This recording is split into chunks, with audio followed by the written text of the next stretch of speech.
Actually, good afternoon. Good afternoon. Yes, good afternoon. I'm Donna Clark. I'm the chair of the Lee Health Board of Directors, and I'm calling to order the Lee Memorial Health System Board of Directors Governance Education Workshop on January the 11th at 1 o'clock at Gulf Coast Medical Center Boardroom, Suite 190.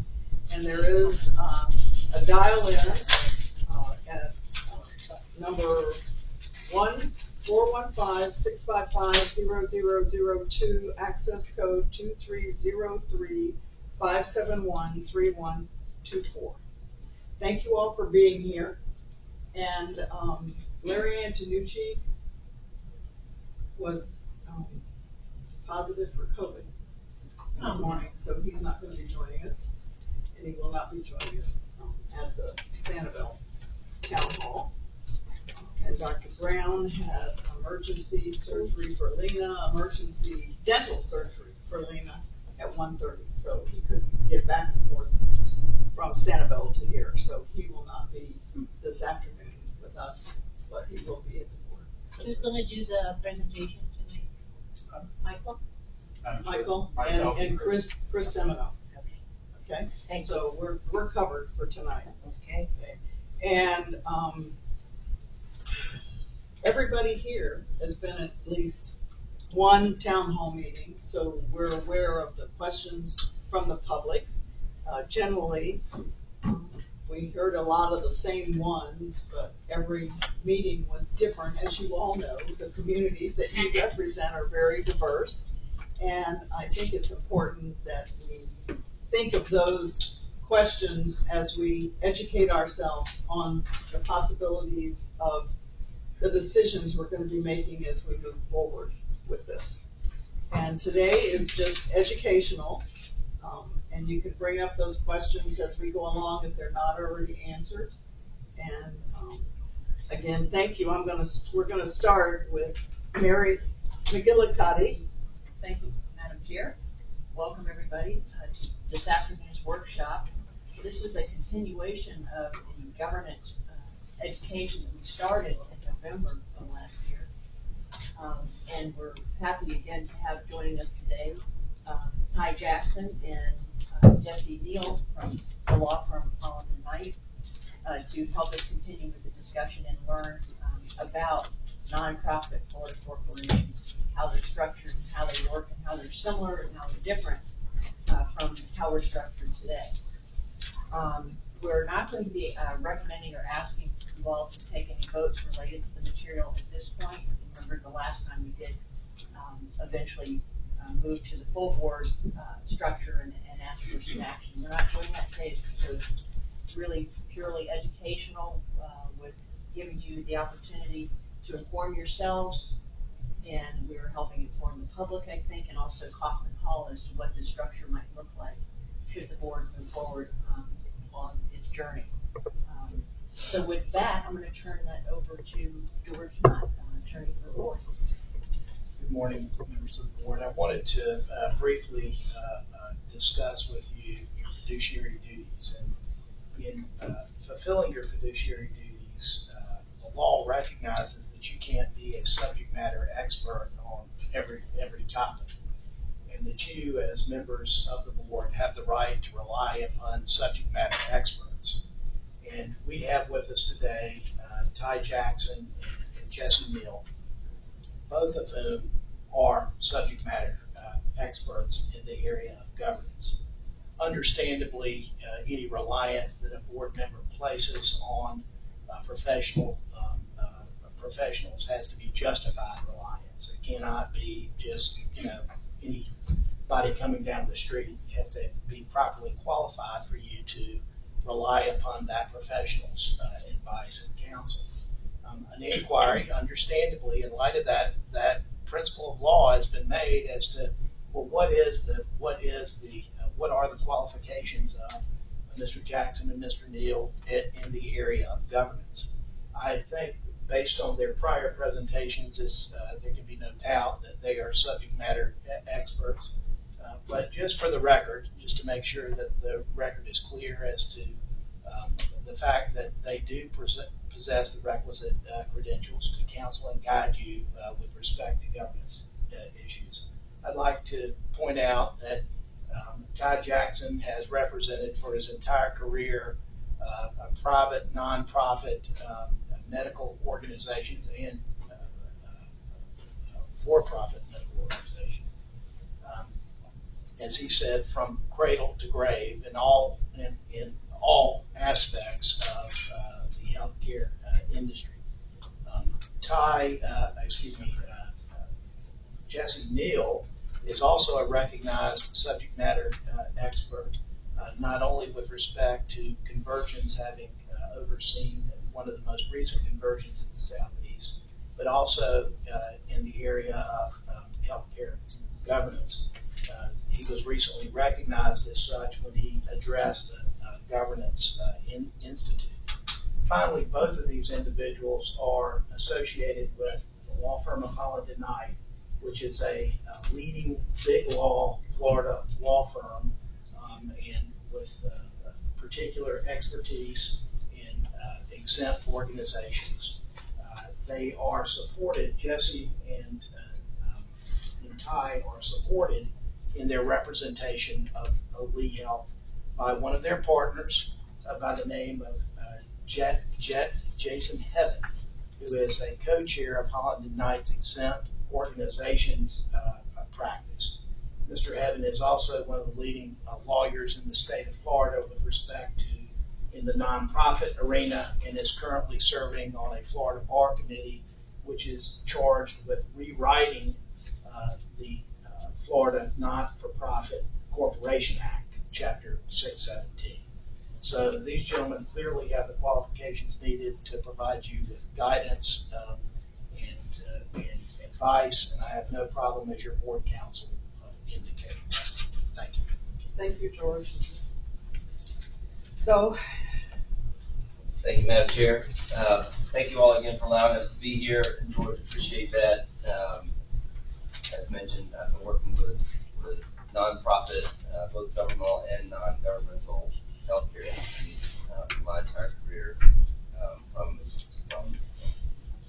children, NICU, all the way up through hospice, even cemetery providers, and so forth. So appreciate the opportunity to be here. Jesse Neal, who we'll talk to you in just a moment, but I want to talk just briefly, and we'll get into the details in a moment, but from a governance perspective, I want to keep in mind, every state has a not-for-profit, some kind of not-for-profit act that guides the structure from a legal standpoint of the organization. Some states call them articles of incorporation, some states call them charters, some states call them other things.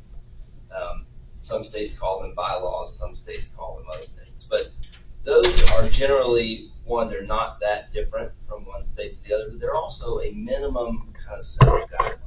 And so, appointed by the governor of Tennessee to Assistant Attorney General, where I was charged with overseeing and administering the regulatory scheme around the topics Ty mentioned for Tennessee not-for-profits. And you fast forward to today, the last few years, I'm able to advise through my experience with hospitals, really focusing on not-for-profit hospitals, governmental and non-governmental. I can't tick through all the clients. I don't think they would appreciate that, but say one of the largest systems in one of the largest states, I'm pleased to work very closely with on a regular basis on the topics that you guys are having to work through, and I know they're not easy.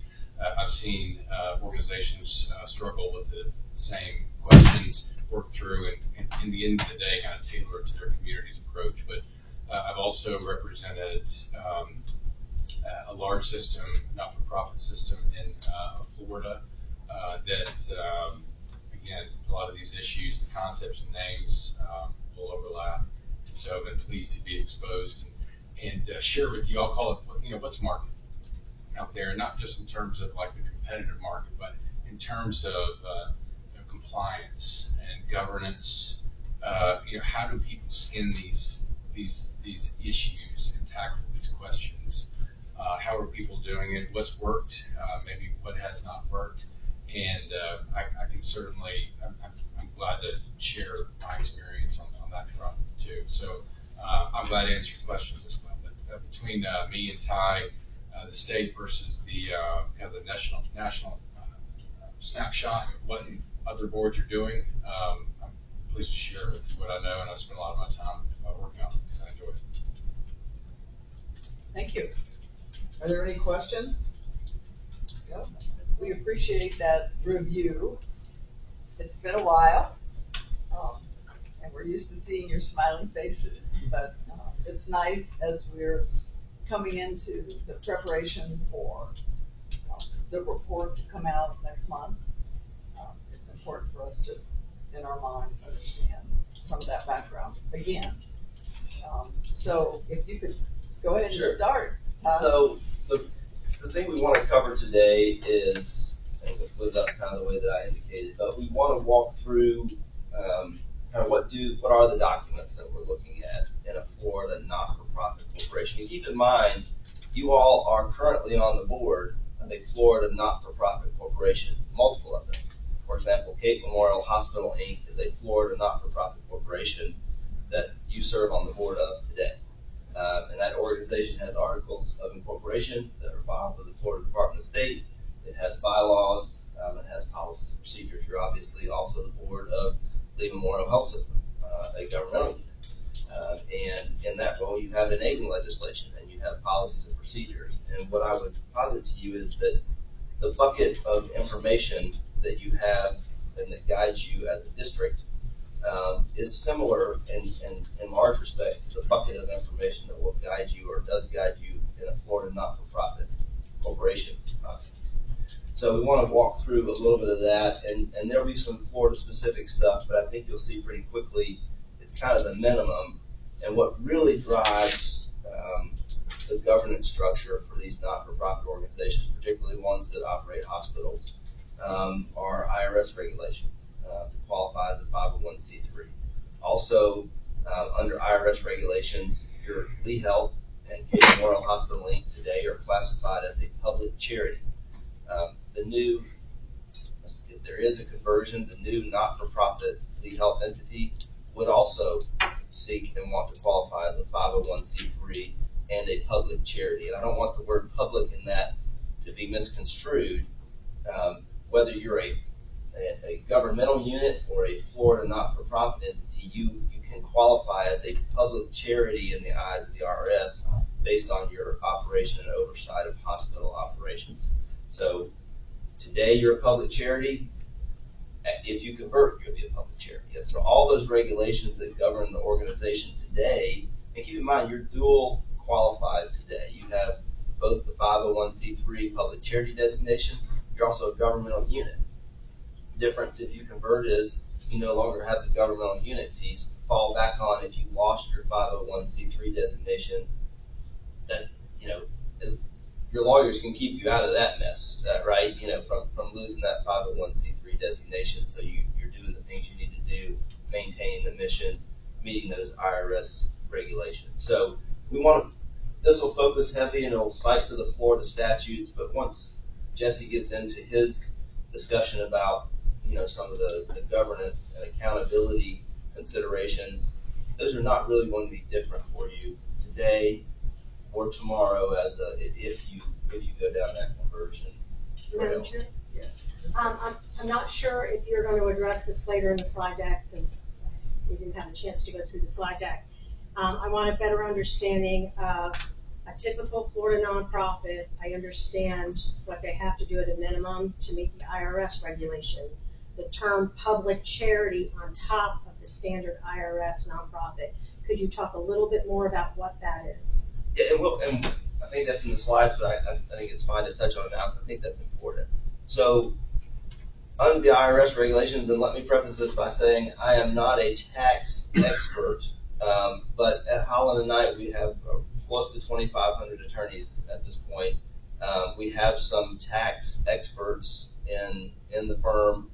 We have a couple of them that are specifically working on this case. A couple of them that Jesse has worked with routinely. All those folks do all day long is advise exempt organizations like the one you would become or the one you are today on these tax issues. So we have sat and talked with them at length about these issues, and if you wanted them to come down and go into greater detail, they're certainly available. But every 501c3 organization is either a private foundation or a public charity.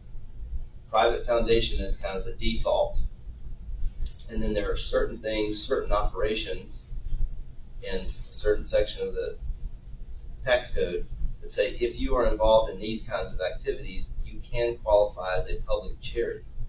Hospitals, and operation of hospitals is such an activity. Also importantly, and I want to make sure we're clear, that kind of private foundation is different than the Lee Memorial Foundation that supports you. That's a separate legal entity that's a foundation.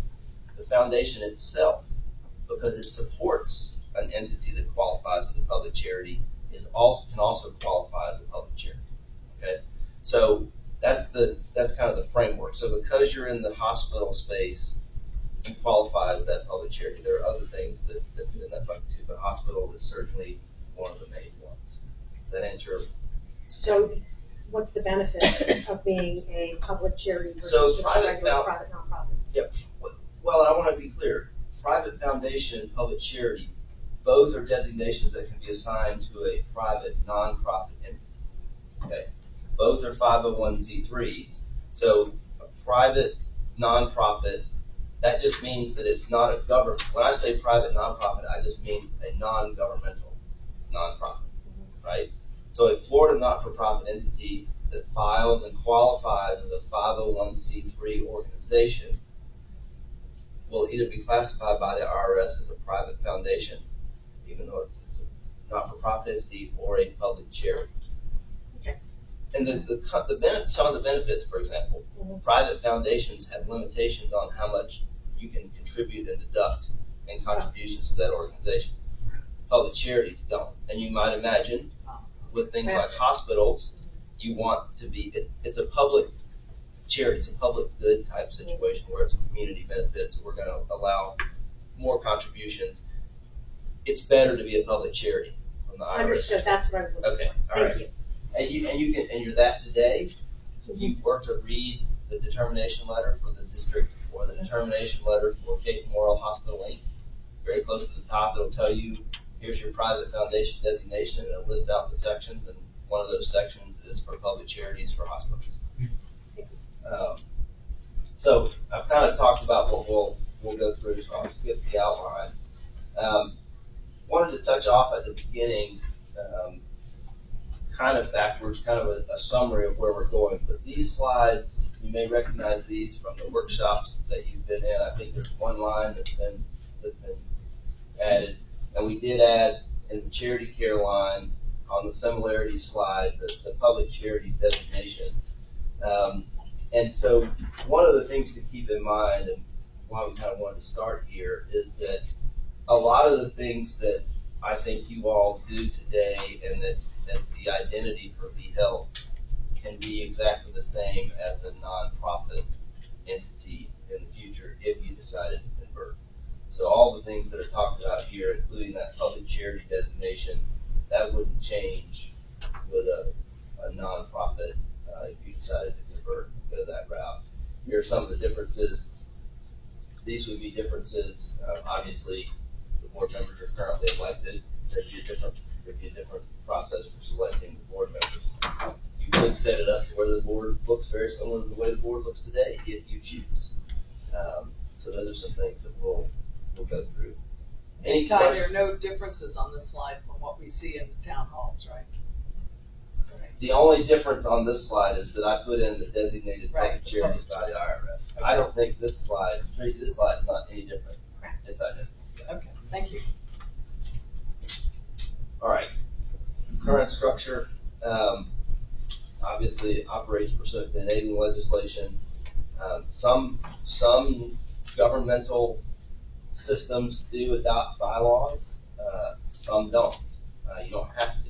You all have not adopted bylaws. Cape Memorial Hospital does have bylaws because it needs to have those. But you do most of your operations through policies and procedures. So if you think about today, you have the enabling legislation, and you have the policies and procedures. If you were to convert, instead of two buckets that's in, you're going to have articles of incorporation that are kind of the highest level, then you're going to have bylaws that are kind of the next layer down, if you think of it as a triangle, and then you have your policies and procedures, and as you go down, you fill in more of the detail. It's a workshop, I apologize, so I'm Yes. gonna ask Don't questions. apologize. So going back to that slide, the previous slide, if you would, how public health systems adopt bylaws that incorporate concepts outlined. What is the benefits to adopting bylaws versus non-adopting bylaws? I would suggest to you that there's not one or the other. It's just a preference for how you want to do it. How do you want enabling legislation and put everything in policies and procedures, or do you want to put some of it in a document that you call bylaws? Again, it's the entire bucket. I think it's just a different way of organizing that structure. And you can. Go ahead. Is an amendment or modification of bylaws that they have the same type of requirement that amending or modifying policies and procedures? So in the context, Madam Chair. Madam Chair. Yeah, this is a In- workshop, In the Guy. context of a not-for-profit entity, you can set it up where there's a different threshold for amending articles versus amending bylaws. With public systems where you don't really have a requirement to have bylaws, with this system, you don't have a requirement to have bylaws. So you could set it up and say, we're going to have bylaws, and if we want to amend those, it takes this vote. We're going to have policies and procedures, and if we want to amend those, it's going to take this vote. Okay, good. If I could clarify, Ty, whether you have bylaws or bylaws and policies and procedures, in both of those, you define, is the definition of how you modify the policy and procedures in the policy and procedures, and the way you modify the bylaws in the bylaws? Yes, if that's the way you want to set it up. So the articles sometimes will point to the bylaws and say, we're going to say in the bylaws how to amend the articles, or the articles can say, here's how you amend the articles or the bylaws. So for example, as a Florida not-for-profit entity, you'd have to file a form. Your articles and bylaws would be filed with the IRS when you first file for your 501c3 designation anyway. So those are going to be public documents. When you make change, you're going to file your articles with the state of Florida. So those are public. You can pull up the articles of incorporation for an entity right now on the Department of State website. When you file your subsequent Form 990s each year, you're going to have to file a schedule to the form that says, have you made any significant changes to those documents? And the IRS tells you what those kind of changes are, and you have to describe those. One would be the provisions for how you amend them. So, for example, if you change what's required to amend them, you have to tell the IRS about that. That's available to everybody. Okay, where, for instance, an easy one, where would the number of board members reside? Would it be in the articles of incorporation, in the bylaws, or in the policies and procedures? Typically be in the bylaws. Yeah, It's what you see most often. your articles might say we're going to have a minimum of 3, because that's what you have to have to qualify. But your bylaws would generally say these are going to be the specific number and how they're selected. Okay, thank you. Are there any other questions on this?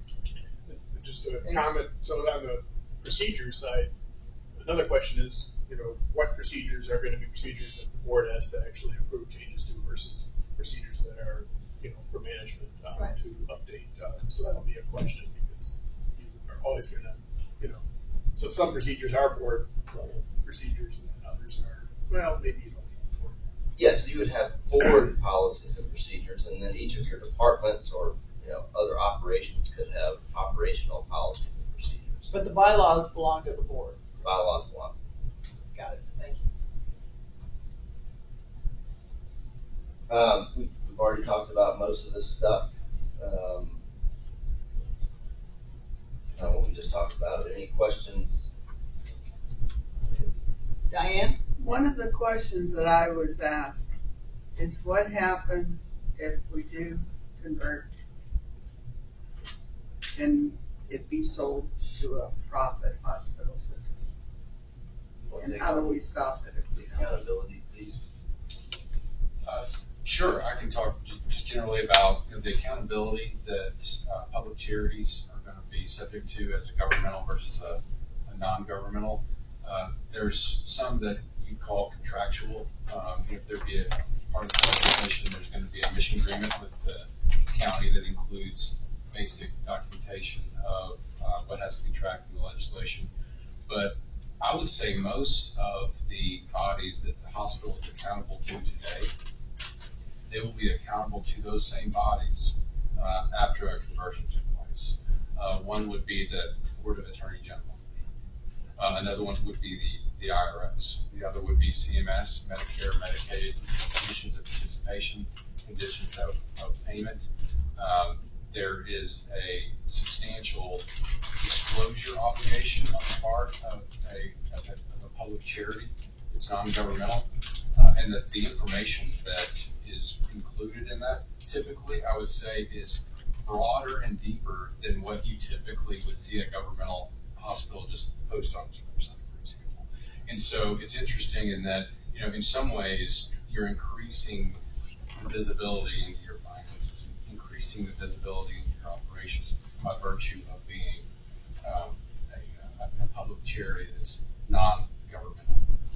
In terms of what the board would do in the event that if there was a potential transaction, the board has a fiduciary duty to the organization to protect the mission. That is its first objective. It's included in the Articles of Incorporation. It's mirrored in policies, procedures, bylaws, and the board has not just, if they choose to consider, they have an obligation to do what it takes from a fiduciary perspective to protect and further that mission. And so they'll still have that obligation. You'll still have that obligation after the conversion took place if you decide to move forward. And again, those fiduciary duties, they're not self-regulating. There are regulators in this state and in Washington, D.C. Who review these types of transactions. I used to be one of them. As a regulator, I kind of look at it that way and say, where are the regulators sitting today, and where will they be sitting after a conversion? They're the same people mostly in the same places. Okay, let's go with David and then Dave. If you were to look at barriers to sale to a for-profit, with us current status versus us private not-for-profit, where are the barriers higher? I don't know that it would, from a legal perspective, I don't think it changes the needle just purely being governmental versus non-governmental. As I understand it, Michael, we can basically decide today without further approval to sell to a for-profit. So that's Chapter 15540 of Florida statutes. There's a specific level of governance related to selling a public health district that is in Florida law. So I can't speak to what the federal government's regulatory authority is on the back end of that, but on the front end, it is a well thought out and structured process, and they could engage in it. Yeah, I think the point is that while the process, and there is a specific process in Chapter 15540 to go through if you want to explore the sale of a public hospital system. I think it was put in there maybe even to force folks to look at that. You all had to do a study about a decade ago now to look at whether that would be a good idea or not. But the procedure might be slightly different, but the ultimate hurdles that would put a stop to that, I think, is what Jesse's referring to. And I don't know that it's really different from one to the other. I would say from a transaction perspective, your question is there a material move on the meter of really difficult or really hard out there? When you're public, can you sell? There are legal ways to do it. If you're private, non-governmental, there's a process to follow there too. So it's not like going from today where you're immune from market forces and can't sell yourself to you can do it anytime you want. It's not. It's more of ministerial changes and how that process will follow. Not really legal. There's some statutory applicable state and federal laws, but people do both all the time. I'll put it that way. And one additional caveat I would mention is you have the mission agreement that you'll have with the county, and you could put on yourselves outside the legal framework, you could put upon yourselves additional restrictions or additional safeguards to say, hey, if we were to look at this, not only do we have to agree to it, we have an obligation under our mission agreement to do X, Y, Z. So you could have, so really with that other structure, if that's the focus, you could have additional control over how difficult that process is. Actually, as an example there, Erlanger in Tennessee went from a governmental hospital to a non-governmental public charity. And I'll tell you, there's additional hurdles, approvals, obligations, processes today that weren't in place when they were governmental. Such as? Okay, wait a minute, Dane had. Well, it's Okay, go ahead. implementation. David comes. Such as. No, I think David the, David Collins. Yeah, David. Yes, Attorney David's here. As part of the Erlanger transaction, a separate private, not-for-profit, non-governmental not-for-profit was formed that would basically be the professional panel that would track, document, and communicate Erlanger's compliance with the community covenants that they made. They decided to make those covenants in the legislation. They did it in the mission agreement. You've got flexibility on how you approach it. But by virtue in the community, they decided that we wanted to have a process and individuals, certain qualifications that would, in certain circumstances, have to sign off on certain changes to strategic, mainly high-level strategic, and kind of like foundational type decisions. And so that was an extra level of accountability and visibility that the community decided it made sense given the flexibility that they were also going to get as a board. Okay, do we have any more questions, Dane? Go ahead. Yeah, so I'm just curious on the distinction between your articles or certificate of incorporation and bylaws in the nonprofit setting as opposed to the typical for-profit business setting where the articles of incorporation is something that your owners can basically change. It's not something that the board can change. Bylaws typically the board can change, but in a nonprofit setting, there's not an owner, there's not shareholders. So, what is the distinction of those two documents in a nonprofit setting? So, if you look at the Florida For-Profit Act and the Florida Not-for-Profit Act, to your point, one of the key differences: not-for-profit entities don't have owners, they don't have members, they're governed by a board, and so. But the statutes still say in the Nonprofit Act, this specific information has to be in the articles. So you have to put that in the articles, and then it'll say, and you can put anything else about that in the bylaws that you want that's not inconsistent with this requirement. So in a nonprofit setting, the board has control over both of those documents, and you can say, the articles are going to require this. I mean, the articles, I would almost think of it as like the Constitution. And I assume things that maybe you can't change them because they're required by law. So you can't change to have a board of less than 3 because it's governed by law. So that would be an example of something the board can't do. Right. Any changes are obviously governed by the minimums in the statute. But I always think of the articles as kind of like the Constitution, setting out the ideals that you're going to follow and the basic structure. Right. And then the bylaws are like the statutes. They're kind of putting that in place, and then the policies and procedures are like the rules that implement the statutes. So you've got this structure that's kind of similar in that regard to the legal structure that we have. And just a practical consideration is if you do make a change to your articles of incorporation or charter, it does trigger additional filing updates with the IRS. With the bylaws, changes to the bylaws, those are made almost in the ordinary course, and the substance of them ultimately are included on subsequent reports. But in terms of just the logistics of it, keeping the articles of incorporation pretty lean, I think it'll save the board some time, and I think that that's probably customary in that realm too. Yeah, bylaw revisions are not filed with the Department of State, for example. But if you amend your articles, you got to file those.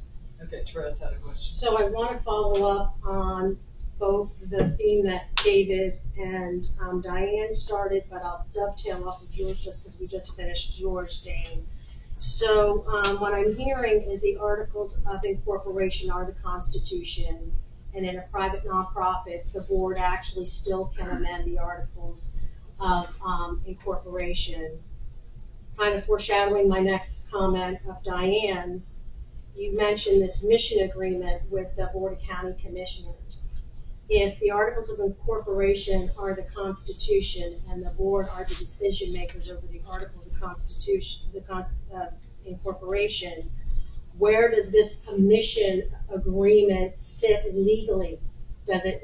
I'm assuming it sits above the articles of incorporation because the mission agreement is going to be core It's basically a contract. to making sure it stays in perpetuity with the articles of incorporation, and the board cannot amend that in any future time. Well, the mission agreement is not part of your legal structure as a nonprofit organization.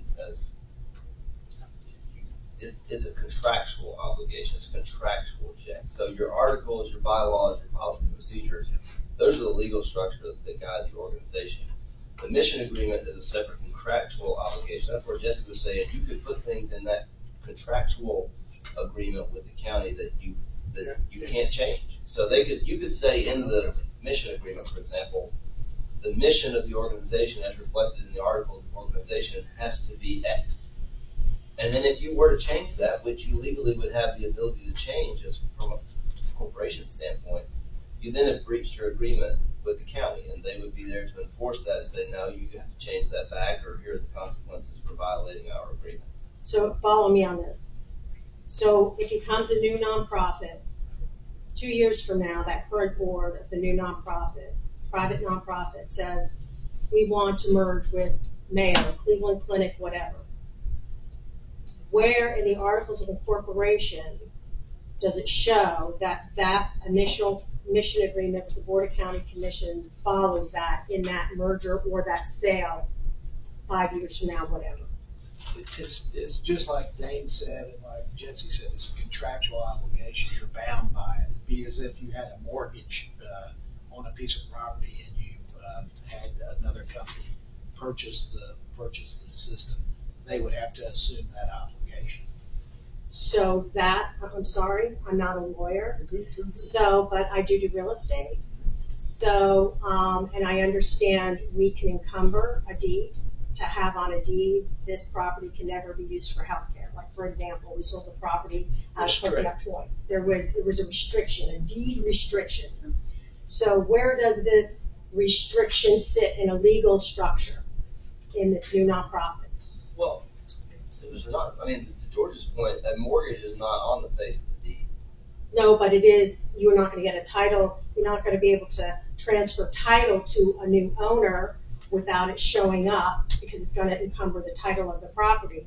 How do we encumber the new nonprofit's articles of incorporation to ensure that this mission is held in perpetuity? Am I getting hung up here? Someone help me out. I think I know where you're going. Yeah. So let's use your example on the merger, and let's say the mission agreement says we can't do that. So if we entered into that agreement with someone to merge, the Lee County, they could say, what's their standing? What's Lee County standing on? They're a party to the agreement. They're party to an agreement that says you can't do that. And so they could basically secretly, basically say that can't happen. So the county would have to sue. I don't know if they'd have to sue for a Well, the way that would work is, the entity that's trying to acquire you would have a group of lawyers representing on that, and you would have a group of lawyers, and you would be doing what's called due diligence, which will look a lot like what you'll do when you're converting. And they'll say, tell us all the things that govern your organization, and one of them will be this public mission agreement. Okay. That will be a public document that's publicly known. That's a party. One of the parties to that agreement is the county commission. And they'll say, well, you have an agreement with the county that says you can't do this. We need the Lee County consent.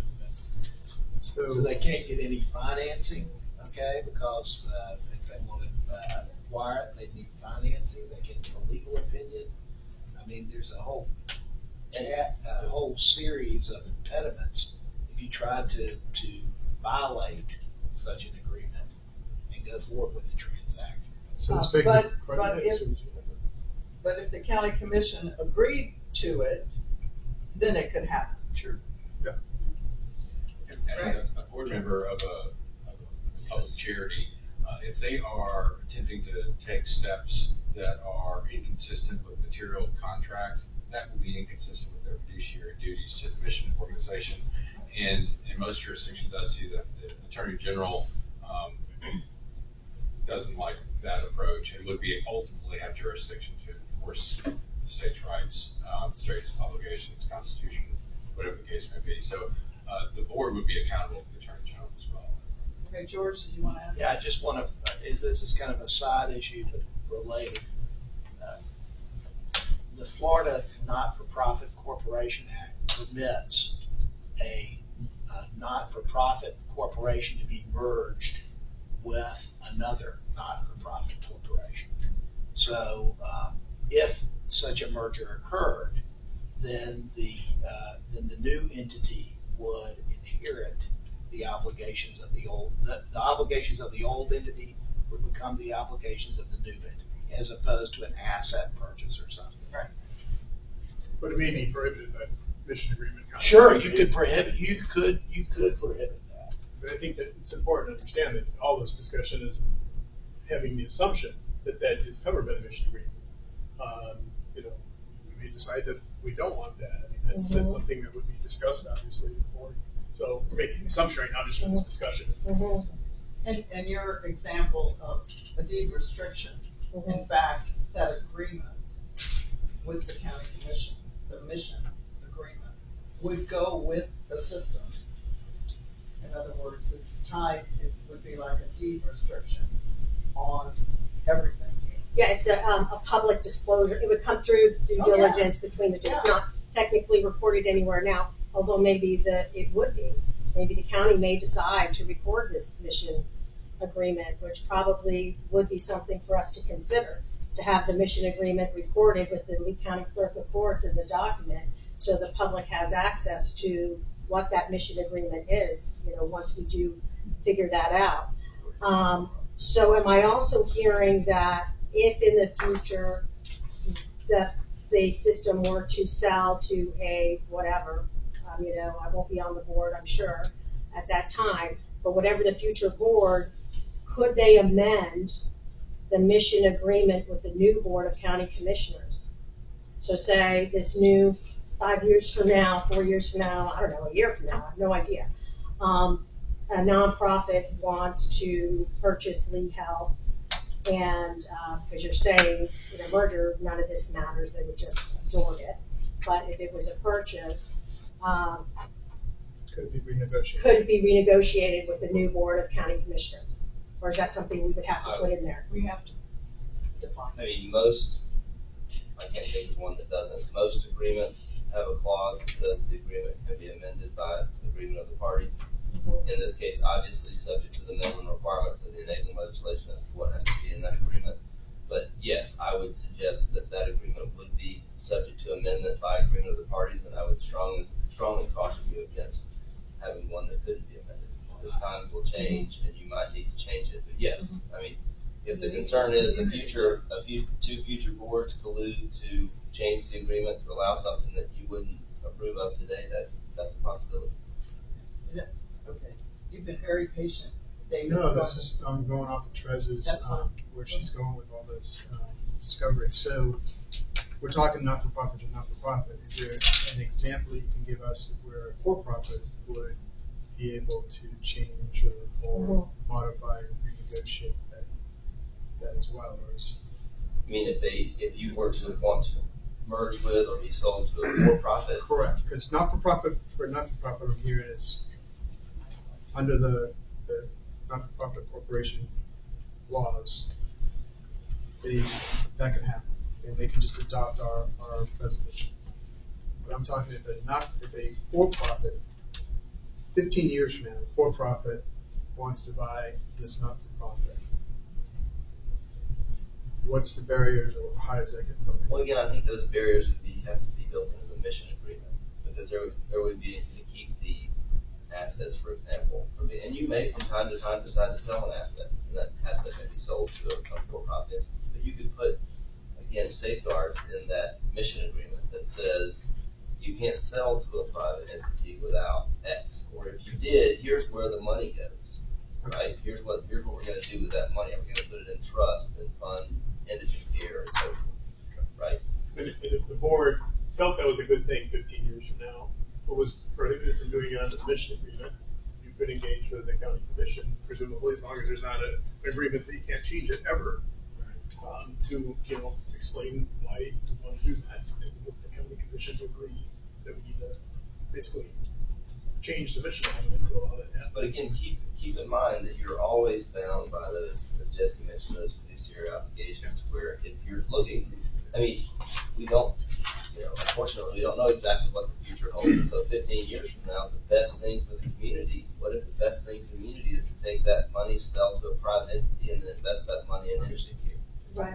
I mean. So to follow up on that, if this new entity, this new private entity existed, and that new entity and that board decided they wanted to sell to whether a for-profit or a non-profit, for example, say Lee Health is currently worth $3 billion, and we're converting it into now a private entity a couple of years from now, they decide they need to sell it to a for-profit or a not-for-profit 20 years from now, whatever it is. Where would the proceeds go? Who, like say they sold it to a for-profit, where do the proceeds of that sale go? You want to talk about that from IRS perspective? Typically, it's used to fund a foundation, and as part of the transaction, there would be a set of protocols, bylaws, rules, regulations, reporting that talks about what that foundation will do with those funds, whether it's focused on rural clinics or focused on particular types of diseases or particular populations, communities. You would, in effect, you would tailor it to meet those not-for-profit standards, the same one that you have to meet as a hospital, and you would define the new mission. That foundation would define the new mission and use the proceeds that way. That's what I would say. But wouldn't the county commission have to agree to this? They would have to agree to some of that, but there are restrictions on what you can do with the funds from the dissolution or sale of a nonprofit. That's what under Chapter 617. It can't go to individuals or to other private corporations. It has to go to like another nonprofit, for example, or to a foundation that you set up as a nonprofit to carry on that mission. So it's not. It wouldn't go to individuals. So that's going to a for-profit. So if a nonprofit is selling to another nonprofit, it could just be it's worth $3 billion. You're behind at $3 billion, and it's a wash, and there's no net.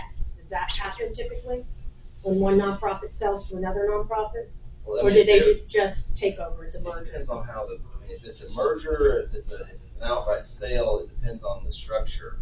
Because if it's a merger, then that organization is continuing, and those funds are continuing to be used for a public, nonprofit type purpose. If it's a sale and that entity is going to be dissolved, essentially, if it's an asset sale, then there are regulations on what has to happen with those monies in terms of the limits on what you can do with it. But regardless of that, you could have, and by that I mean, you can't take that money and give it to private individuals or for-profit entities, for example. But you could have provisions in the mission agreement that says, if we sell, here's what's going to happen with that money. So, for example, in Chapter 155, in Section 155 15540 of the Florida statutes, if you sold the hospital system today to a private for-profit entity, the legislation says what happens to that money. Basically goes to the county, and then they do with it what they do with it. Can I clarify? You can clarify. Yeah, it's not that they do with it what they do with it. It's that they put it in a trust fund that they pay back to the system that acquired it. So said differently, if a for-profit hospital bought Lee Health today under Chapter 15540, you get two trust funds. In Director Everly's example, $3 billion, $1.5 billion would go to a trust fund that pays for indigent care back to the hospitals in the district that was acquired, which in this case would be whoever acquired Lee Health, and the other $1.5 billion goes to acquiring the staff to implement that mission. So if you sold Lee Health today for $3 billion, $3 billion would be given back to the system that purchased it, a for-profit system. So what if we sold to a nonprofit? That's not covered in 15540. Yeah.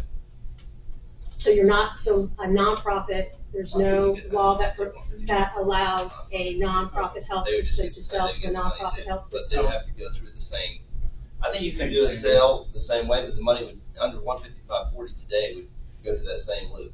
Go to the county with these two trust funds, and it would ultimately come back to whoever provided that care that bought the system. And why is that problematic?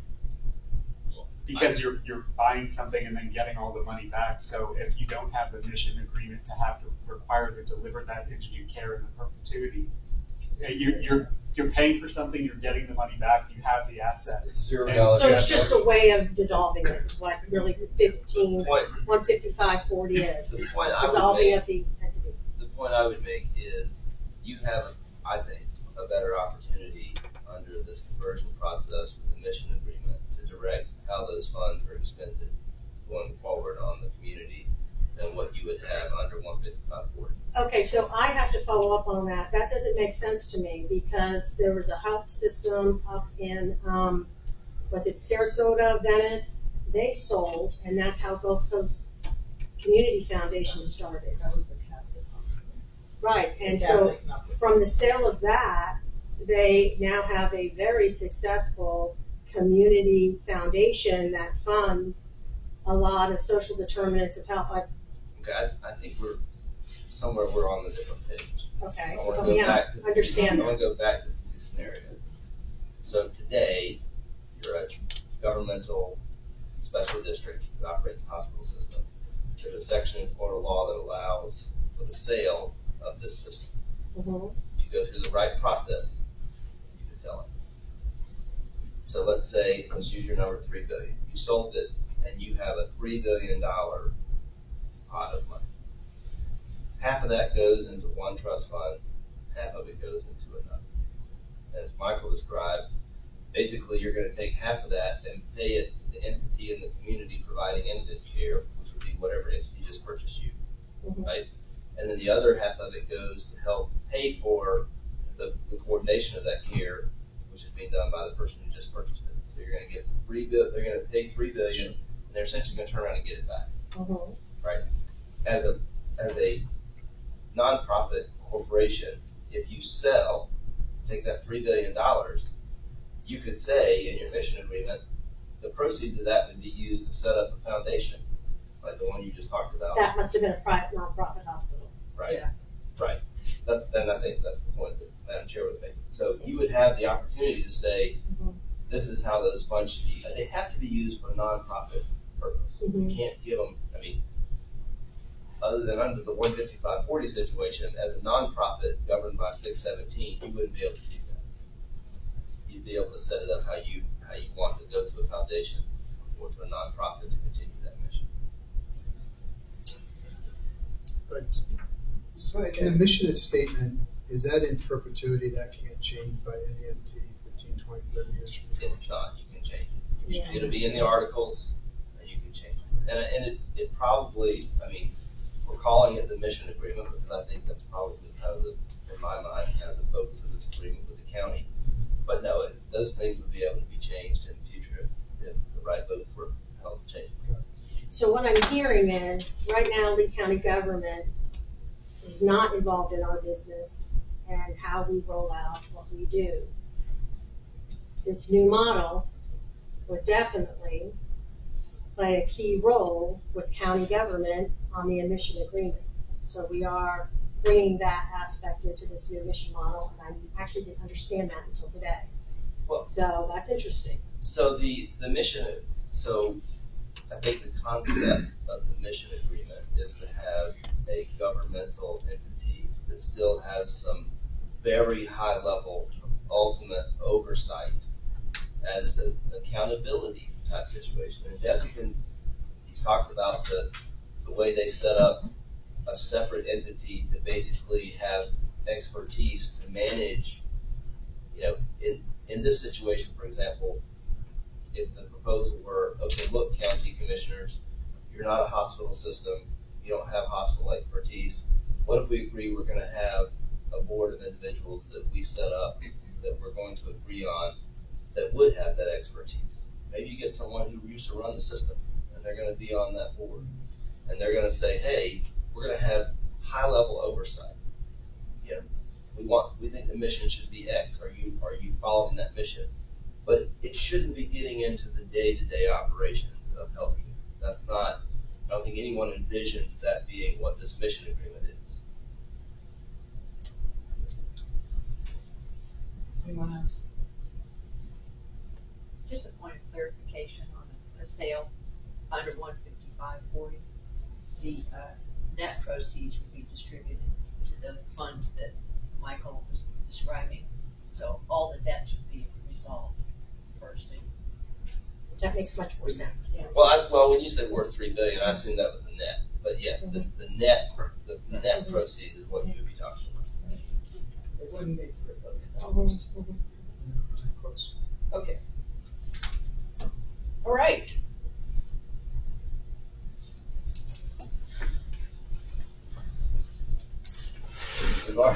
We've already talked about most of this stuff, so I won't rehash it too much. We already covered everything on this slide. We've covered everything on this slide as well. Filed the articles with the Secretary of State, the IRS. Significant changes must be summarized in your Form 990. Your bylaws, policies, procedures must be consistent with the articles. And then there's statements about what we typically include, mission statement, purpose, such and such. All right, bylaws. This is kind of the main statute that governs the bylaws. They contain any provision for the regulation and management that's not inconsistent with law or the articles of incorporation. That's a pretty broad allowance as to what you can put in those documents. Bylaws are submitted to start with for the organization, and then again, significant changes summarized on Schedule O. Common topics for the bylaws, and I would ask Jesse to kind of chime in a little bit more here, and he can talk to you a little more. This is where it's not really going to be different based on whether it's a Florida not-for-profit hospital system or a Tennessee not-for-profit hospital system. And these kind of things are where you're going to get into, you're far enough from the structure of the law that the 617 requirements are going to allow you to do pretty much similar things. So Jesse, if you could. Sure. And I think, the questions of where things go should be in a policy or procedure, should be in the bylaws. Some of that's probably more art than science. You don't want your bylaws to be so specific to some one fact pattern that every time you meet, you spend all your time amending it to track what you're doing operationally. It's mostly, I would say, about process. And there is a good bit of interest. A lot of the action for some board members is the committees, how they're formed, and then they can have their own charter, kind of their own mini constitution, their own jurisdiction, and it talks a little bit about their purpose. I think it helps guide some of the decisions that they made when they're reviewing policies. And so the bylaws cover those types of processes about, procedures about procedures, if you will, like how those procedures are changed, procedures about provisions, those kind of form and process are usually found in the bylaws. You wouldn't want a policy necessarily on those things. But So something like, because we are a safety net, a public safety net, right? That's one of, we have a lot of community benefit. What was it this year, 240 million, something like that? So we adopt a charity policy. Would that be something that would be in the bylaws, that we remain with the same charity policy? And it's very defined right now, but it's specific in our policy and procedures. But to me, that would be something that would rise to the level of not just being in a policy and procedure somewhere, that we recognize this is how our charity policy should be structured. We wouldn't want that to change. So, and charity, when I say qualifications for, what's the best way to describe that charity policy? Mary, could you help me out? I'm going to turn to my colleague Jason Mather and ask him. Jason, I didn't recognize you with the mask on. Yeah, sorry. I was wondering who that was. The charity policy is really a requirement of the IRS regulations, Okay. 501c3. So whether that's in the bylaws or the articles, it's in the federal law.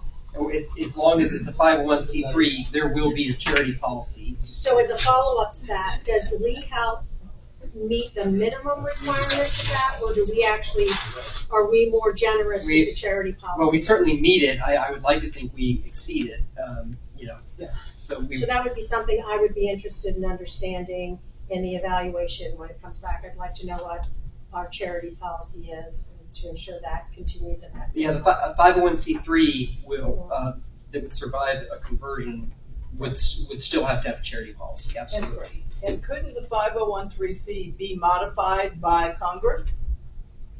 I suppose they could, yeah. Just like the non-for-profit corporation regulations can be modified by our legislature. Correct. So changes might occur as time goes by. 50 years from now, it may look different, but again, we would still evolve with the evolution. Insurance may change. Healthcare could all go home. We may only need one hospital. Who knows? All kinds of things could happen. And so that's changed by government entities that affects every not-for-profit in Florida and affects everyone in the country. So we have to be able to respond to those changes in our document. Whereas that would be a situation where my suggestion would be, and what I would ordinarily see as a provision in the bylaws, a provision in the bylaws that says you'll have a charity policy, but that the specific policy itself would not be in the bylaws. It would be a separately adopted policy that you would have. Otherwise, your bylaws end up being so cumbersome. And to the chair's point, if you have a change in federal law that requires some change to your charity policy and it's in your bylaws, then that's a different process of changing. If I may, whenever I've reviewed articles of incorporation and bylaws and policy and procedures, I always see the bylaws almost as the index for what those policies and procedures are going to be addressing. That's how I see it. So articles of incorporation are so very high level, and I don't get much out of those. But when I look at the bylaws, it kind of drives me as to what that organization is all about. So I think that's probably fair. I mean, there are some substantive things in the bylaws, like how many board members, how many directors you have and what the qualifications are. But yes, there are certainly things in the bylaws that are then more finely tuned in the policies and procedures, for sure. And to that point, that would be something significant when I've reviewed other nonprofits' bylaws. I'm looking for things like that in the bylaws. I don't want to dig through a policy and procedure to find out who's governing it. So I'm tracking with you. Unless something in the index triggers your interest, and then you go to the bylaws to read it. All right. Okay. Thank you. Well, policies and procedures. So you'll see here one of the examples of policies and procedures. The first one is charity care and financial assistance. Jesse, I'll let you take from. Sure. Yeah.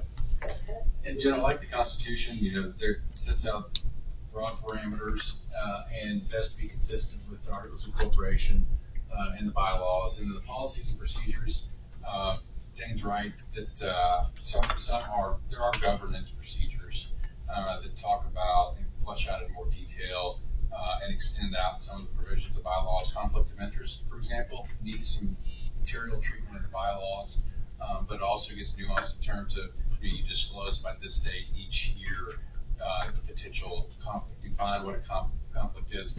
You don't want some of that you want in your bylaws, some of that you want in your policies and procedures. But I'd say that's one of the exception. It's a big important topic.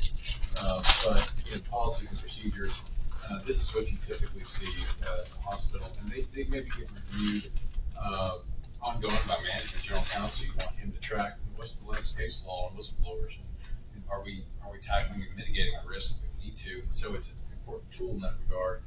Conflicts of interest, the board probably wants to evaluate that on a pretty regular basis. It pertains to them individually, pertains to the organization. So that's an important one that could be reviewed, maybe at a committee level, and then recommendations, findings reported up, or considered at a full board meeting. And the good thing is that as the leaders, as the board members, you can, with input from all these professionals, you can see what is market out there, what are people doing, how should we change that here, or how should we stick to the same. So that's what you see in a lot of these. policies. And we talked a little bit about the state and federal accountability. That a public charity, even if it's not governmental, in my experience, they are accountable in basically the same degree to the same bodies that you are today. And you'll find some information in different places. In a governmental hospital, there might be information that is subject to a sunshine law request that becomes public. That is sometimes, maybe even often, a data point that could be in the 990 that's already out there in the public if it was a public charity that wasn't governmental. And when you look at the surveys, the CMS surveys that they come on site, they look at your operations, they look at your compliance, they look at your quality, look at your outcomes. That type of invasive, in the walls oversight of your operations, you won't see a bit of difference. It'll be just as invasive and just as important to manage in terms of a risk management and just operations as it is today. So joint commission surveys, payers have their own requirements with regard to settings for care. The vast majority of these things, they're not going to be any different at all in terms of the transparency and accountability. As a starting point, what George does for us is, I view as really good. And would there be any reason to sort of change that approach? I mean, just to sort of, as a starting point, our policies and procedures which we use to run the organization, run the board, would just continue. Absolutely. To follow up on that, is that common that a nonprofit entity's board has its own private counsel separate from the administrative staff? That's not what I said. Administration. That's not what I said. That's an outlier. I said we have a notebook like this that we get with what, 200 procedures in it or so? 50. Feels like 200. Are you counting subparts, David? I use toes and fingers, but I mean, that's the starting point in terms of the procedures that we would use to run, whether it be an outside counsel, inside counsel. It's a whole separate question. I was simply talking about the genesis of our current policy book. What he is saying is that we adhere to a policy format that's very similar to a not-for-profit. I mean, really, there's not a lot of difference there. I see that. But just for clarification, board counsel and assistant counsel have the same client, and that's legal morehouse. Right. Right. Okay. That's why I didn't know in a private nonprofit. So your jobs is secure. You have the same client, just play different roles. Do you have a question, Nancy? No, I just said their jobs are secure. Okay. Are there any other questions on what we just went through? Because there is more, right? These last two cover the federal and the state accountability kind of mechanisms as examples to kind of illustrate. It's not really turning off accountability, transparency. There's a spectrum, and you're subject to some different provisions here and there, but there's still a lot of accountability, a lot of visibility. I think if you went out and asked just about any board of a not-for-profit hospital around the country, if they feel unregulated or overregulated, I think they would not say this is less transparent. I think that if anything, the scrutiny around not-for-profits from Congress, from the IRS, from the states, it's going in one direction. It's more than less. Yeah, to that, that's something that I do kind of opine over, because there is so much movement at the federal level around for-profit and non-profit health systems, and really how are they different? What are they really doing differently?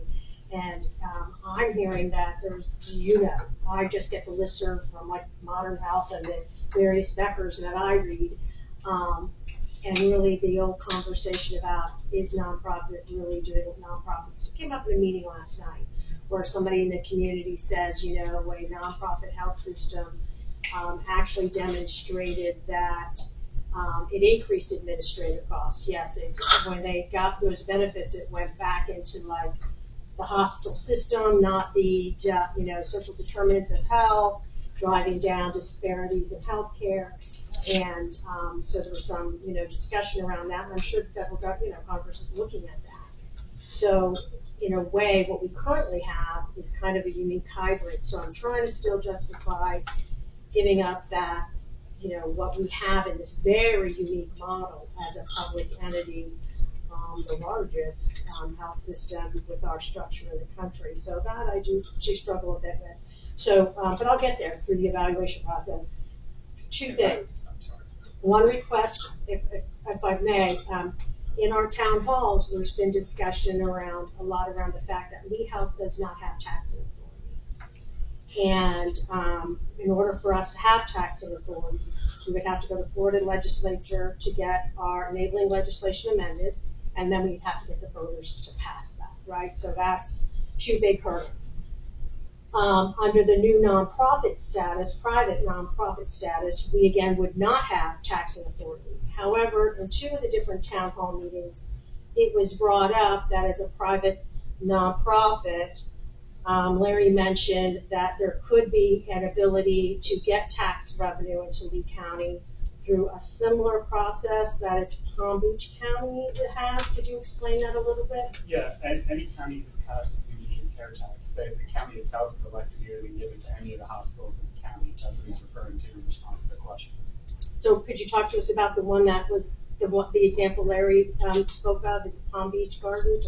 Or? Specifically, Palm Beach County has a hospital taxing district. They collect a tax and they give it to all the hospitals in the county.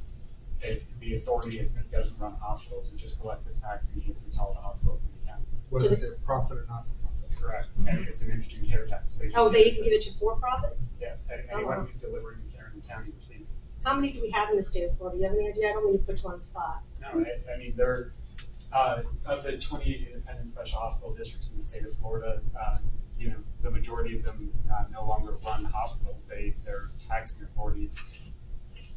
So that if you listed out, Hillsborough County is another example, right? In Hillsborough County, they collect infusion care tax, give it to all the hospitals in the county. Palm Beach County, you referenced several others. They collect a tax, they give it to all the hospitals in the county. And I think if I just want final follow-up on that, I want to be sure that that is not something we're considering in the private nonprofit status, because we've never taxed the people for the 100 years we've existed. So that's just something. Yeah. And it wouldn't be our authority to ask. It wouldn't be our Right. authority. Or County Commission. Understood, but it wouldn't be within our authority. But if for some reason this board does not craft the correct mission agreement with the county to ensure that that care is cared for, and there's a vacuum in the community 5 years from now, 6 years from now, we sure don't want the county saying, oh my gosh, we now have to pass an indigent tax. So when we're crafting this mission agreement with the county, we need to have that in the back of our minds, because clearly Hillsborough had to do it and Palm Beach County had to do it. And in Hillsborough, they collected it explicitly for Tampa General, and then the county decided to give it to all the hospitals in the county. Sarasota's going through the same thing, where they collect a tax explicitly for Sarasota Memorial, and the other hospitals in the county are suing to get a portion of that Indian care tax. Right. So what I'm telling you is if you don't change the structure of the existing entity today, you could ask that same question and see if the tax were needed. The health Tampa system, isn't private nonprofit, and they did it for them. They received that tax as a public entity, Mm-hmm. and then the county changed it. Okay. That's one of the reasons why they converted. So they don't benefit from it anymore. They benefit as a portion of it, like all the other hospitals in Hillsborough County do. Yeah, we just want to avoid any taxation in the future if possible. Yeah, but if care gets to the point where you need an indigent tax, I mean that could happen regardless of the structure of the healthcare providers. And if you're a you don't have taxing authority today, you'd have to go to the legislature to get that. Another entity, if the legislature wanted to set up a separate entity to levy an indigent tax, that would have to be done. And for the record, clearly Lee Health is extremely financially strong. We're not looking to do that. That would be something, that's future casting down the road as we opine over the dissolution of this special district. Well, and Reggie made a comment about, we have a unique structure and don't need anything about that, which is true, but I think also keeping in mind there's some hostilities towards that structure, and whether it continues in its current form or not is a big question today. Who's the hostility against our current structure? The Florida legislature. Mm-hmm. Yeah. I mean, there are 4 different bills that are filed to either eradicate or essentially eradicate a public hospital district or force public hospital districts to engage in studies to determine should they be sold or that. Would you mind just giving us a brief, the full bills that are up there? Yeah, I think we need to definitely have a discussion about the hostilities towards the special district, because I've never heard it in those terms. Okay, if I could interrupt and ask Michael to share with us the changes at the state level by the for-profit hospitals to get support for charity and Medicaid care. Now, doesn't that exist today? Didn't they go to the legislature and we divide up some federal dollars and they benefit from those now? Well, there are a number of supplemental payment programs like the low-income pool and tiers in that pool that those that even for-profit hospitals do benefit from. But to the point of what Ty just said related to bills, I mean, this issue's been permeating. I've been giving legislative updates for the last several years related to what the Florida legislature is proposing. So some of the hostilities, you could argue the raising the caps on sovereign immunity limits, and that's all that would apply to all municipalities, counties, independent special districts. The bills that are currently filed in the legislature today, just to refer to a few, I know you're aware of House Bill 7013 and Senate Bill 1058, that's representative persons, and Senator Hudson's bills related to all independent special districts, and then for the varying districts, they have different levels of changes. I know in the last legislative update, a number of you had asked about the term limit components of that bill, that if it were to pass, it would institute 12-year term limits for all board members of independent special districts that starts in 2024. But another component of that bill is yet another annual performance review, of which the public districts are subject to annual audits, performance reviews, and several of those ranging from different governing entities, and this would be one more of those performance reviews. Another component would be for, in the bill, is that for districts that collect a tax, of which it pretty much identifies over 100 independent special districts, of which these hospital districts would be included, that collect a tax. They would have a 10-year referendum for those districts. So every 10 years, those districts would likely have to spend time, effort, and resources defending their existence to the voters, and by a 50% threshold, but have to continue to defend whether or not they should exist as those districts. Beyond that, you've heard us reference, I think Dr. Nygaard, the President's report we covered for Dr. Antonucci a few months ago, and in another legislative update, the North Brevard Hospital District disillusionment bill, which is just directly dissolving that district. That's House Bill 739. There's also Senate Bill 1700, House Bill 1421 that were filed this past weekend. Those bills are by Senator DeSigley and again Representative Fine. What they do is in Section 1 of that bill, they create a process statewide, like Senate Bill 1260 was 2 years ago, that would allow those independent special districts to engage in a process, much of the one that we're talking about today, to allow them to permissively review whether or not they would like to continue as government entities. But there's a more onerous Section 2. In Section 2 of that bill is that it's an amendment that was proposed to our local bill last year, House Bill 227. That amendment was requiring that the districts conduct a study, not offering it as permissive, but requiring they conduct a study, and the study can only conclude one of two results. Either they should convert to a not-for-profit entity, or they should sell to a for-profit hospital. That's what section 2 of the bill says at the end of the study. The study would be required to be completed by December 31st of this year. So if the bill were to go into effect on July 1, you would have 6 months to conduct that study and reach one of those two contemplations. So, if none of those bills passed, it would still be a reflection of what the legislature has been doing for the last several years, which is heading in a direction of hostility towards independent special districts. If I could add the specifics, it's on your legislative update that was sent out, on the North Brevard County Hospital District. Specifically, it replaces the current 9-member board with 5-member board appointed by the governor. All the assets shift to the county commission. It requires the new board to seek an appraisal of all the assets, and then gauge whether or not they should go up for sale and gauge the interest of potential buyers. And then it says they should proceed with the sale of the asset, and the monies would be transferred to the county commission. And if there are no reasonable bids within a year, then the hospital would continue to be governed by a newly appointed board that is appointed by the governor. I mean, that's painful.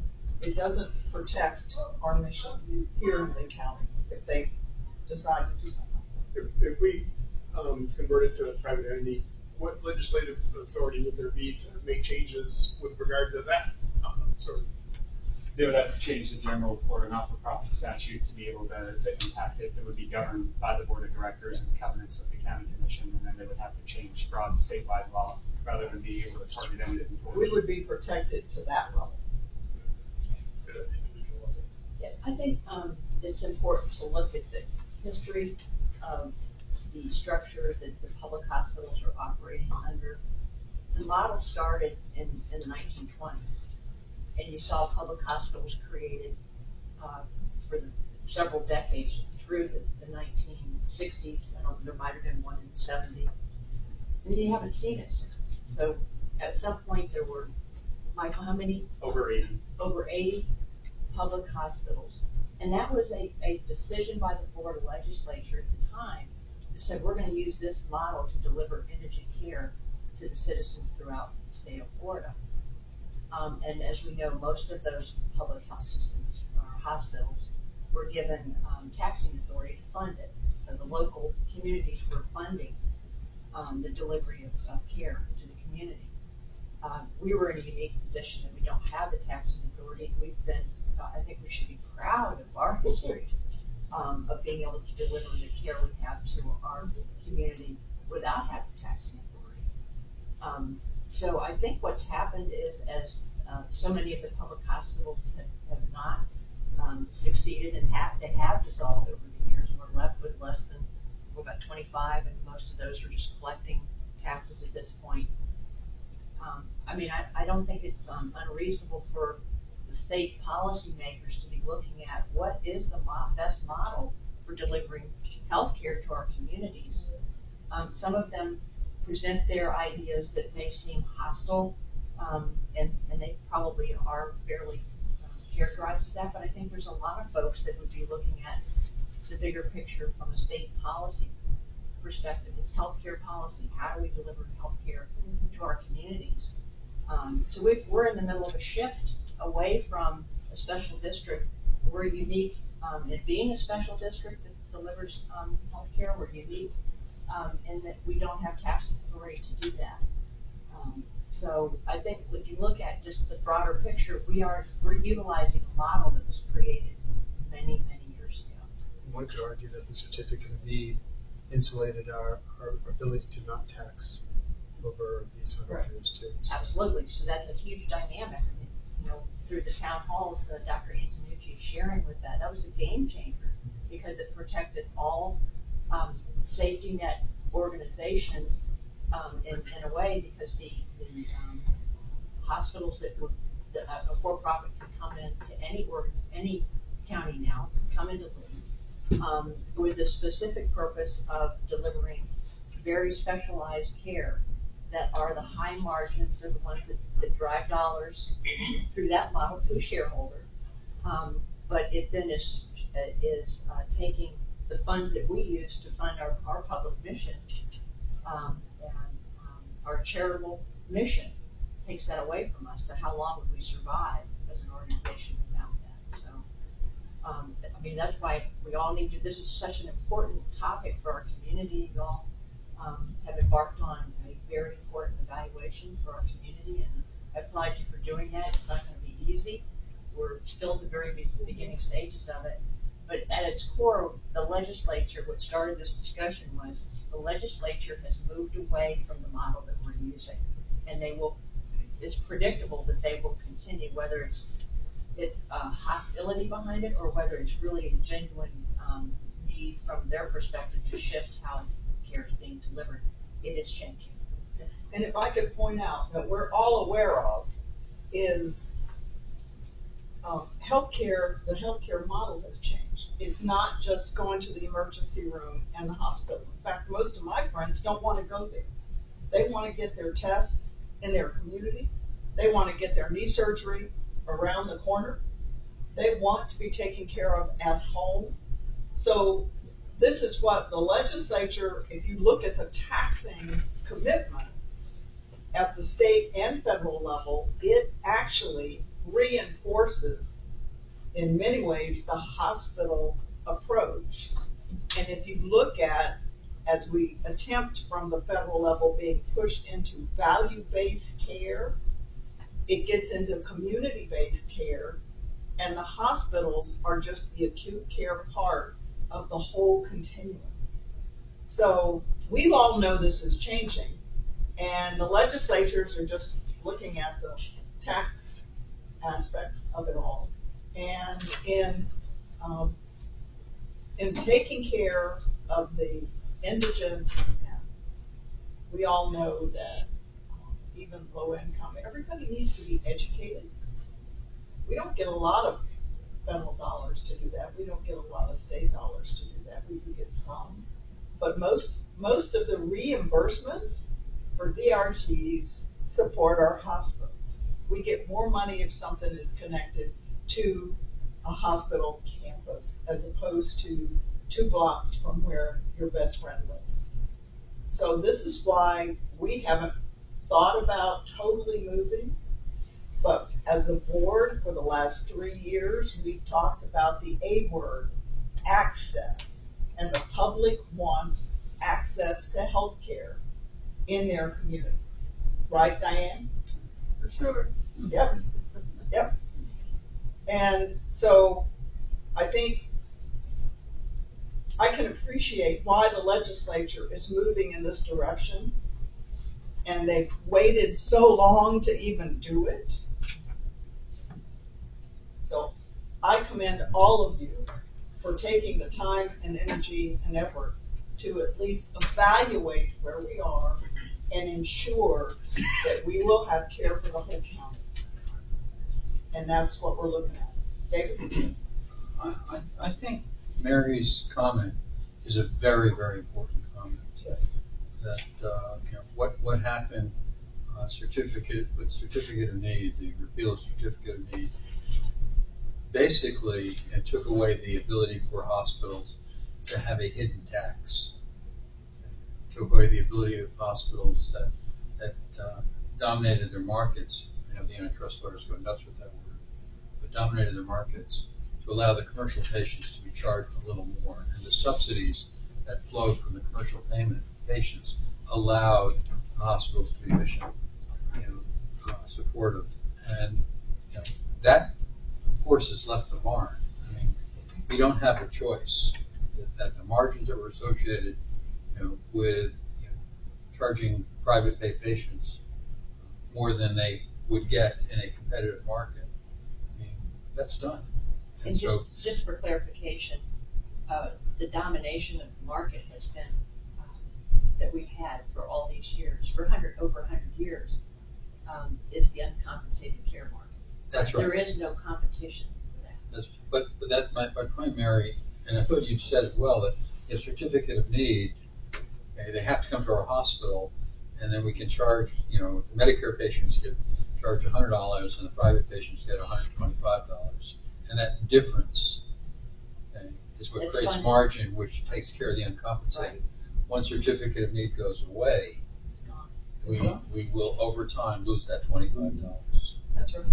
And that's what I thought you said. Yeah, no, that's what, absolutely, that the for-profits that come in, I'm in favor of the United States capitalist approach to things, and, from an economic perspective, so I'm not anti-capitalist, I just think that the realities are that when a for-profit comes into a community, their mission is to drive dollars to the shareholders. They're going to provide services that are going to take high margin services and payment that is used today to fund indigent care. That shifts over and goes to shareholders as opposed to a non-profit organization, or today a special district, to be able to fund indigent care. I think badly behaving not-for-profits do the same thing. I think that's actually was raised at was. last night. Absolutely. And that's where the IRS comes in, and the attorney generals. We're going to see more of this. Our non-profits fulfilling their mission. Mm-hmm. So everybody needs to refocus on what are we here for, and we're here to provide care So, for the community. How do you fund that? So I do appreciate what you're saying, Mary, and I believe we all believe that is definitely foundational. We know we've had competition in Lee County before Lee County became that, the monopoly, right? So, and competition is coming back. I don't know if Erlanger is going to be able to come up with what that forecast looks like. Coffee Hall, because Erlanger's my next thing, to see what that kind of impact looks like. There's a lot of forecasting as to what we think that is going to look like. So just leave that there. I want to go back to the delegation. I'm with you, Donna. I appreciate the position on the special districts. When I look at, 12-year terms, it makes a lot of sense to me. If you're getting taxing authority, well, maybe you should look at, what's the value of those tax dollars. What's unique about our situation is we don't tax. We run this like we are a private nonprofit, and we run it well. And we also have access to public funds that we will no longer have access to if we convert. That'll come out in the Kaufman Hall, what that financial impact is going to look like. So otherwise, I do actually appreciate that work. Michael, quick question. How many hospital districts are there in the state of Florida? And of those, how many are taxing?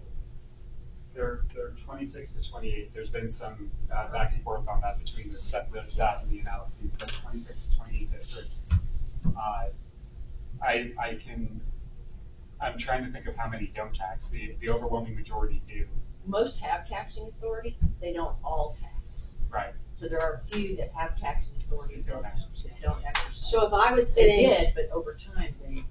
So if I was writing sitting on the wall. in a state policy position, and I'm looking at districts like ours, and the ones that have taxing authority that don't levy tax, and say, wow, look at their profitability, look how they're meeting their mission, I could see why they're looking at this.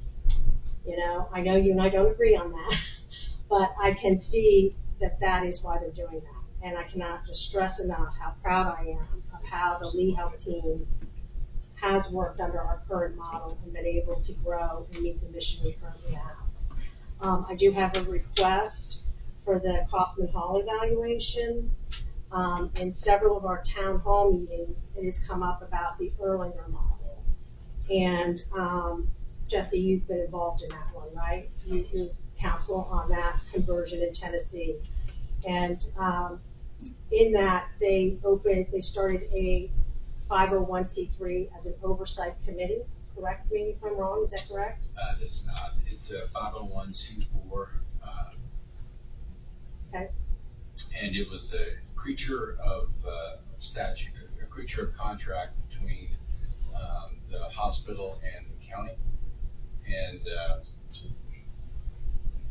it designated a not-for-profit. They gave some discretion to it, but a 501c4 not-for-profit, 3 members We had a former federal judge and an accountant, and I believe it was a city administrator participate in their job. Surgical oncologist. Yes, a physician, and so their protocol is to basically document request information, document compliance, and then report it out on an annual basis. So to follow up, if I may, just because of what Larry has mentioned in the town halls, so they like have a staff. So what's that cost been? So I already have heard, I don't know if it's accurate or not, they walked away from like 20 million in supplemental funding in their conversion, but then there's gotta be something to fund this 501c4 in perpetuity as an oversight committee. So I would like to have that factored into our financials as well, if that is something this board decides they want to do, to have an oversight committee. The oversight is called a oversight monitor in the contract. When I read it, I think his budget was $175,000 a year. Okay. And how are these three people? Are they term limited out at some point? Who assigns them or who replaces them? You know, how does it work in perpetuity? In our specific case, and again, creature of contract, you guys can build in features that you like. Three members, I believe it was 2 terms of 3 years. The first slate was set by, I'll call it informal consensus. It was up the delegation, the county and the hospital. Just it's a tight-knit community. They got their heads together and decided who would be best serving in this role, and they recruited and they agreed to it. And so there's going forward, the county has got appointment authorization. Generally, it's done in collaboration with the hospital itself. So the two boards, the county commission and the board of Erlanger, determine who's going to replace them as their term limited out. Right. Okay, George. One form that could be used is just brainstorming here. One form that could be used just brainstorming here is that the county would choose one, the hospital would choose one, and then the two chosen would choose a third one. That, if the county elected to do it. Okay. David? Just a comment on the budget. I think that was a staff, it's $175,000. The 3 monitors, I think, were paid $35,000 each or something. Okay, so, and who pays that? Hospital. These are all, that's why I want to calculate it. Right. Go ahead, George. And the one point that I think needs to be made is that, and I know that Jesse had told me this, was that this monitoring commission has a very narrow charge. I think there's been, comments about they're not charged with managing the hospital. All they're charged with is monitoring compliance with the Gathering information and reporting. That's it. Once annually or So, Jesse, I sometimes often experience is when you have kind of these monitoring kind of folks, they actually don't have any teeth to actually, when they have a bad finding, a negative finding, I shouldn't use the word bad, they have a negative finding or a trend that they see in a negative manner, what scope of authority would they actually have over the new Erlanger private board? Like, where does that authority structure lie? I know this is new, this all just happened, right? This is recent, right? It's how old, 9 months, not even 6 months? So, where does that structure lie to make sure that mission's being met? There's a detailed dispute resolution process, the 2 concepts from what you'd see. Public contracts, private contracts, there'd be a request for information, response within a certain amount of time. If there is an issue identified that is communicated to the hospital in a certain amount of time, then they have an opportunity to provide additional information, and there's just a protocol that goes through the entire process, and in the event there is an impasse, then there would be litigation that came about. No easy. But again, this is something that we don't have to do it the way Erlanger did it. We can improve on the Erlanger model and maybe come up with some better options even than Erlanger this time. And I think it's fair, I don't think our objection to characterize it as, we weren't comparing the panel, the monitor panel model to the ideal unfettered, no oversight, we can do what we want. We were comparing it to under the thumb of the county commission. Right. Are we gonna be under the thumb of the county commission? Or are we gonna have a special purpose contractual entity with individuals that we've engaged and recruited, that we can engage with professionally? Frankly, any kind of issues that are identified, the expectation is that they meet for lunch and talk about it. And so the process that's set up as compared to the alternative, which is direct oversight by the county commission, they wanted to move away from public hospital operation, not to another one. And so this concept of an ombudsman, a monitor, a reporter, was designed to help with that. Okay, if I could ask, was consideration given to hiring a specific type of firm to do this? It was considered. As opposed to appointing 3 people? So that, again, they're just gathering information. So you could, there are professional organizations out there that you could hire to serve as a monitor for an organization. There are hospitals out there that have done that. It's again up to the board here. They felt it was important to have people from the county that served on the board to serve in that role. So that's the way. Because currently we do an annual evaluation of the health of our community, and we hire a firm to do that, right? We just get the information for it. By having community members control the monitoring commission or committee, you have community control over your healthcare system. I mean, as opposed to abdicating it to outside free booter. I mean, that could be. Yeah, Dr. Antonucci's primary 2 points from the town halls have been local control and funding a safety net. Absolutely. Right. Absolutely. That's exactly right. And the answer is yes, we'll still do a community health needs assessment and a. But that we hire a firm to do that. We hire a firm to do that, but we put together a community group to review that. Yeah. Healthy League. Yeah, right. I was just going to say, there was a lot of thought of coming up with, what are they going to ask for? How are they going to get it once they ask for it? From my perspective, finding an individual who has standing in the community, there's, some transactions are full of off-the-shelf aspects to it. This is bespoke. This community decided this hospital should take this form, and that these individuals should take the post, because communicating out to the community, that really is a big piece.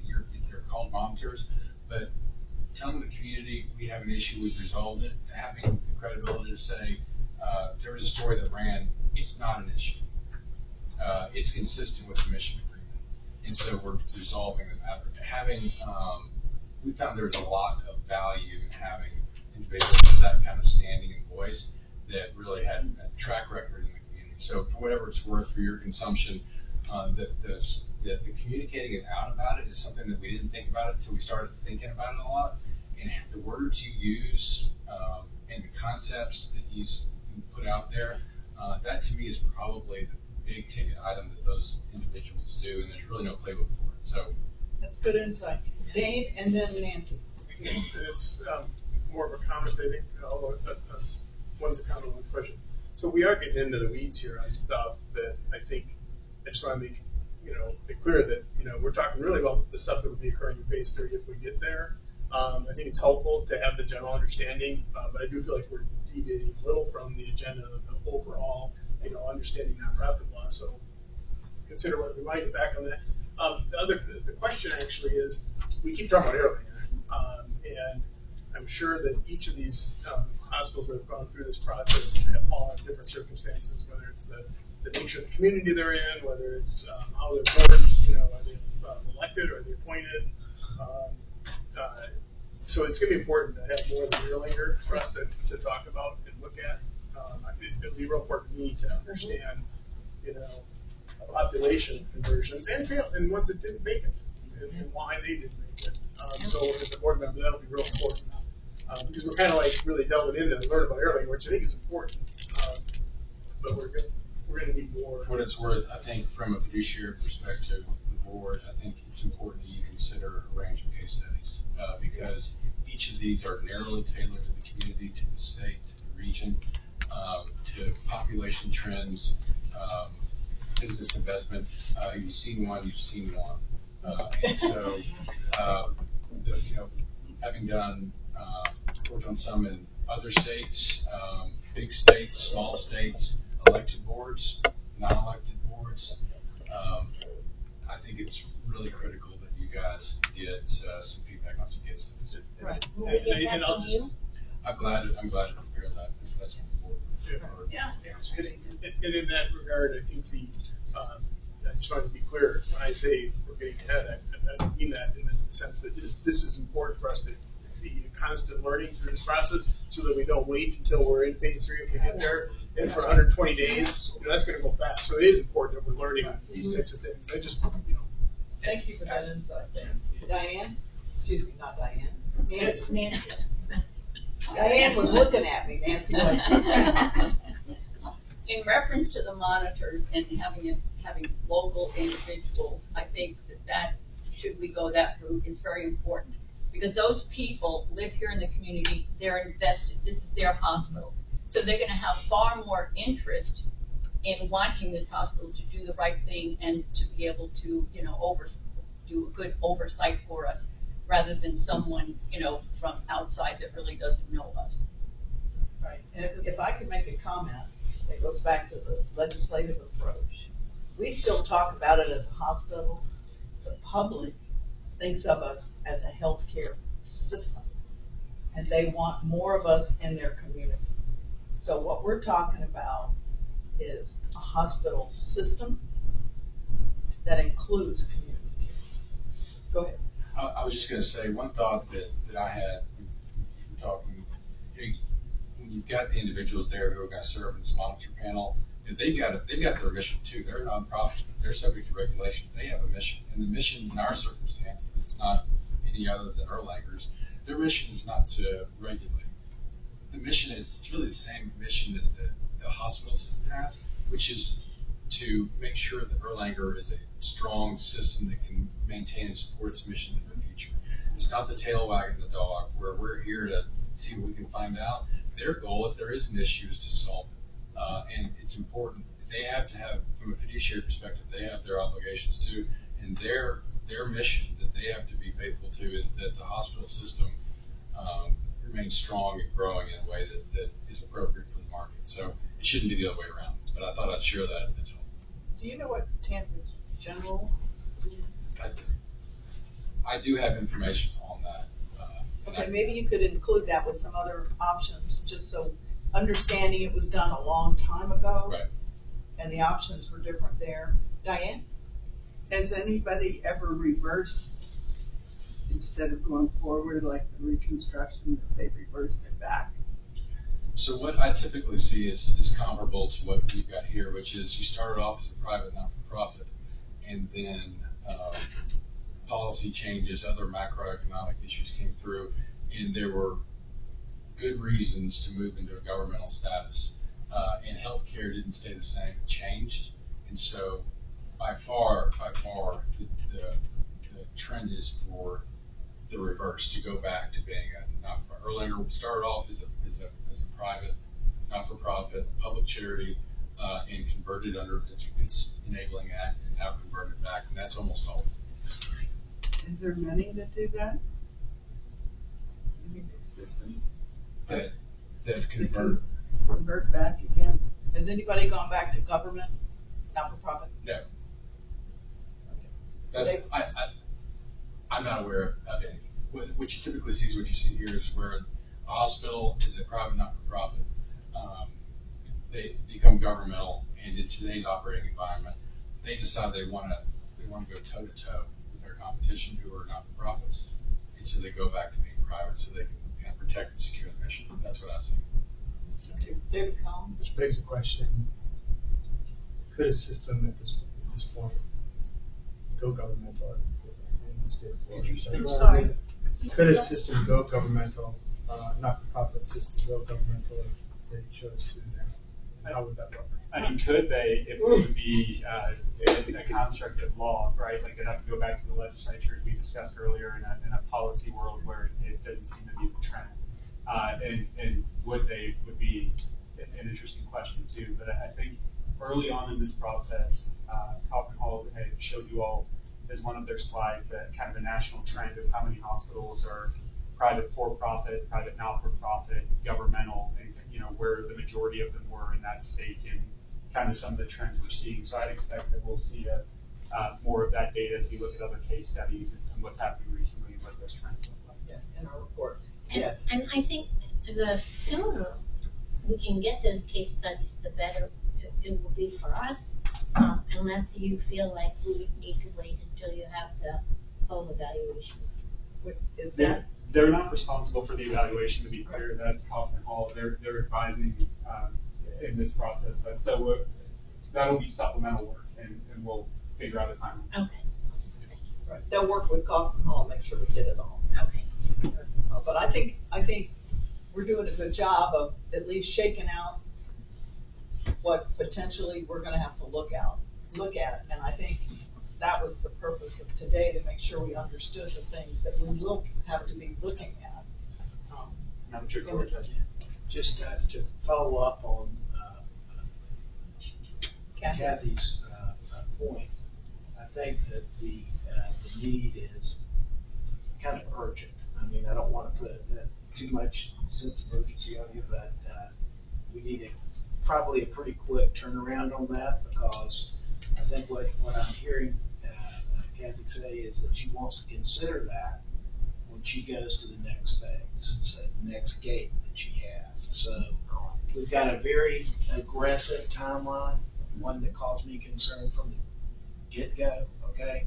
So we really need to move smartly to give these people educated so they can. It's just my watch telling me. Saturday. So I'm glad to expedite talking with Mary, and we've got the resources to get all of that. The scope on Kaufman Hall, does it include alternatives? Does it include pros and cons on alternatives? The scope that they defined in the contract that was presented to Dr. Information did include that as part of the review. Could you restate the question? I didn't hear it. He asked that the scope of the contract with Kaufman Hall included comparisons that we're discussing right now. Kathy's asking about comparisons with other systems, other models, and that was part of it. But in the event that we also haven't seen it, so in the event that there is relevant data that might be needed, that Holland and Knight can help with and turn around quickly. George? Yeah, just to follow up on that, as I said at the outset, these are our governance experts. Okay, Kaufman Hall is evaluating it. There might be some overlap between their functions, but I think we should rely upon our governance subject matter experts to provide us with this information. Yeah, that's wonderful, I agree, and then we'll see it from two different sources, which would be great. The other thing on the Kaufman Hall, I know in the town hall, there's a lot of discussion around the community saying, hey, this is a Lee County asset, wanting more access, wanting more physicians in Lee County, and how are we going to fund meeting what we currently already have some needs now. So how are we going to fulfill that mission regionally when we have not fulfilled that mission now? This is my perception of the public questions. And Dr. Antonucci on a few occasions responded, why I see if we compete regionally, that will fund our local mission. this probably is not a Kaufman Hall request, but I can speak from my perspective as an elected board member. I would like to understand the business model that if we go private, how do we fund? How does that draw more money into the services and to access into Lee County? So is it that to go regional, it's to purchase an acute care hospital? Is it to grow I don't think that's it. Is it to grow an outpatient presence? More than likely that's it. So what does that strategy look like as we're still trying to grow this strategy? So if administration could have that as an appendix or whatever, because I don't think Kaufman Hall's doing that work. Is Kaufman Hall doing that work? Because they're just evaluating it. They're not doing the risks, are they? I mean, it's part of a competitive analysis to try and demonstrate to you what's going on with the market. So as part of, again, it's what have they outlined? They're trying to show you those trends. They're not going to comment specifically to you should build this facility here, but they might comment more broadly too, based on dynamics of trends in building facilities elsewhere. Yeah, what may an approach that might work would be, because we don't understand everything that Kaufman Hall is going to include in there, it's independent, but that when the report comes out, if it doesn't answer that question that we've been asked, right? How will that help fund the mission by having a regional presence? That's something that we would then want to dive in further, and that probably would involve then administration being able to say, here's how we think we can make some kinds of business model work that includes a regional presence. Because I know that's what the public's hearing in response to that question, so I as a board member, would like to know what that strategy looks like. What might that look like? Yep, thank you. Right. There's other components to a business strategy that lists other restrictions that we have because we're a public entity. So I would assume that would be included as well. And if it's not in this report, that kind of analysis is not in the report, then it is something we should ask administration to help. Keep in mind, you've got 120 days. David, comment? Just, my understanding of scope was when Kaufman Hall details the benefits in dealing with access, is implied as one of the benefits. It's not just what we're doing with the safety net population, but what other pluses are associated with the conversion. Are we going to be an economic engine? Are we going to bring in more patients to Lee County? You've heard Larry talk about these things at the meeting. I would hope that Kaufman Hall would quantify some of those. So we heard Chris Fay the other day say that she needs 250 doctors. And so how will this help our recruitment of physicians? How will it help our training programs? And will we have more subspecialties here that will help on the specialty side to grow training programs? Those are the things that I've heard going along. And I would hope Mary, Michael, that Kaufman Hall, to the extent that they can, addresses those. If that means touching back to the management and to find out our plans and validating, that would be true. The only caveat I would say is that strategic plan would be nice if you didn't have to share it. Right. But you need that information in order to inform you as to how that might look different going forward. So there needs to be examples of how that would work. Options. So I have a thought that's in the back of my head. I wasn't initially going to raise it here, but it actually just popped back front and center when you mentioned the 120 days. I wanted to just give a hypothetical of the timeline. Let's say it's February 15th we get the report. Let's say the report really says this is really in their interest, the community, the board in a couple of months. We maybe have a couple more town halls or public hearings, whatever. But the board makes a decision. Let's say it's 2 months later, April 15th. So now we got that 120 days, April 15th to August, I guess it would be. But let's say it gets really kind of complicated because it's 120 days, and the negotiations with the county commission are going well. If that 120 days expired, we wouldn't be starting a 400-day process again, right? I mean, we'd have the flexibility for that report to be reissued pretty quickly, and then for the board to reevaluate and start it. Am I thinking through that right? I mean, it's not like you go back to 400 days. The actual legislation doesn't speak to that specific issue, but all of the timelines are up to. So just reading the plain language of the Enabling Act, that provision, those timelines, you don't have to use all of the days in those timelines. Anyway, practically speaking, I'm the right idea that if we ran out of time to negotiate, that we could basically start the process over again in fairly quick period. We'd still have to have an additional public hearing and do all that, but am I right in assuming that? You're talking about totally going back, doing it over again. Because you have to start over, right? Yeah, you have to start over. There are portions in phase one, like the must-dos of acquiring a firm and like what's the shelf life on the report that's returned. They're legitimate questions that just aren't answered to that point. I mean, some we're going to want to understand when we get to that period, so that we're not necessarily, oh my God, we got to agree to this because our time's going to run out. I think you could condense it significantly. There are some shalls that would limit that. I mean, I think the report would have to be updated, but it would surely take less time than it did the first time around if you're doing it immediately on the Hills. You have to post the materials 45 days before they can be voted on. So there are some of those limitations. But to your point, I think you could, the next time around, should you choose, you can do it. And I'm not suggesting we rely on doing that, but that's something. Just back in my head. Do it much more quickly. But it would also cost money. Yeah, but not.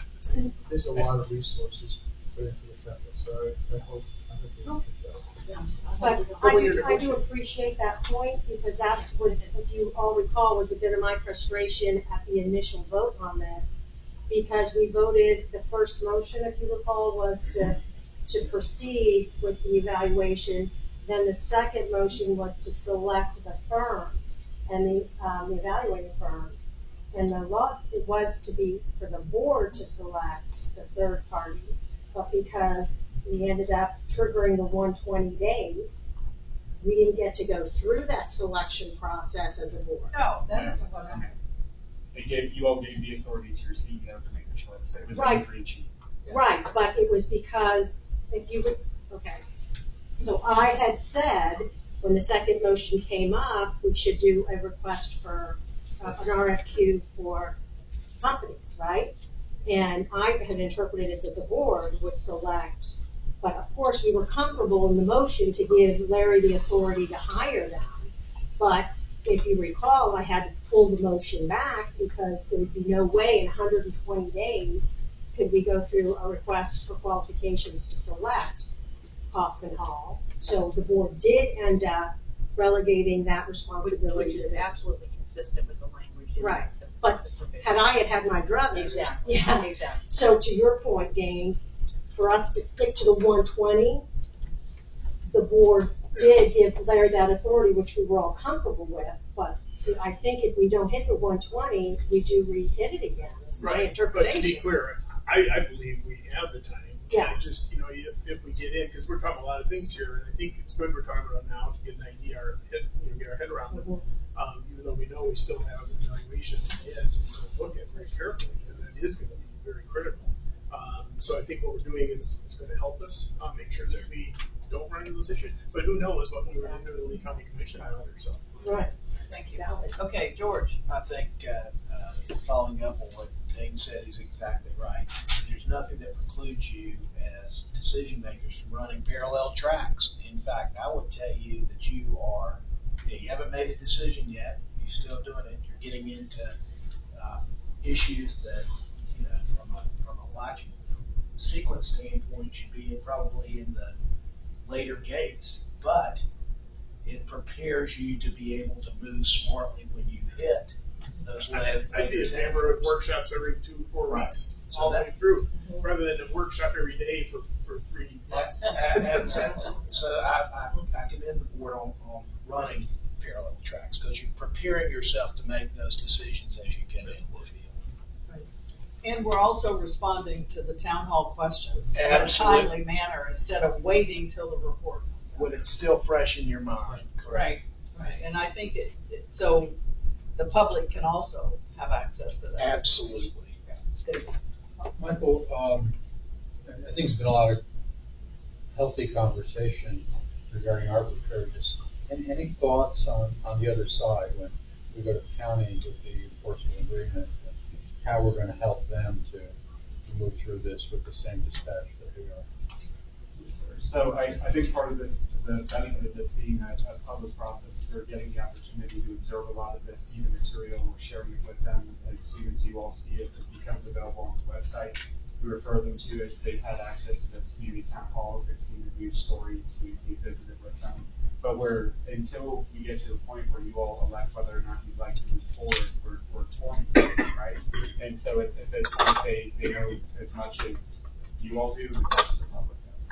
And that's the goal, is that parallel track of informational understanding. When we get to a point, if you elect to move into the next phase, to the contracting phase, I would imagine that would be external counsel, right? So you all have representation here with Holland and Knight. They might too seek external representation to help them consume and make a decision on that. That would be an expectation that I think is reasonable. They have internal counsel, but so too do you. They would likely seek external counsel as you all have right now. Okay, if I could take this moment, we've all done a lot of work. I'd like to go around and hear from every board member as to what you would like to hear more about and any comments that you would like to make on the process so that we get prepared, as Jane and George both said, for the coming decisions. So, Kathy. Yeah. I think that Dane makes a really good point, and I think we should all have that concern because time is flying by, and to this point, I would much rather meet more frequently and keep this parallel track alive. And as soon as there's information to review, I think it's critical that we review. Thank you. Nancy? I agree with that. This is a major decision. As long as this hospital's been operating, this is the first time we've gone through something like this, and it affects the whole community. So I think this is extremely important that we do our best due diligence, whether it takes 120 days or more. I'm most interested in the pros and cons of where this is going to, affect, how this is going to affect us and our community. That's all. David? Yeah, I'm comfortable with the process that we're engaged in. I think its original design makes sense. I think there's a pace which is implied in the legislation. These sorts of things will take on a life of their own, absent a defined pace.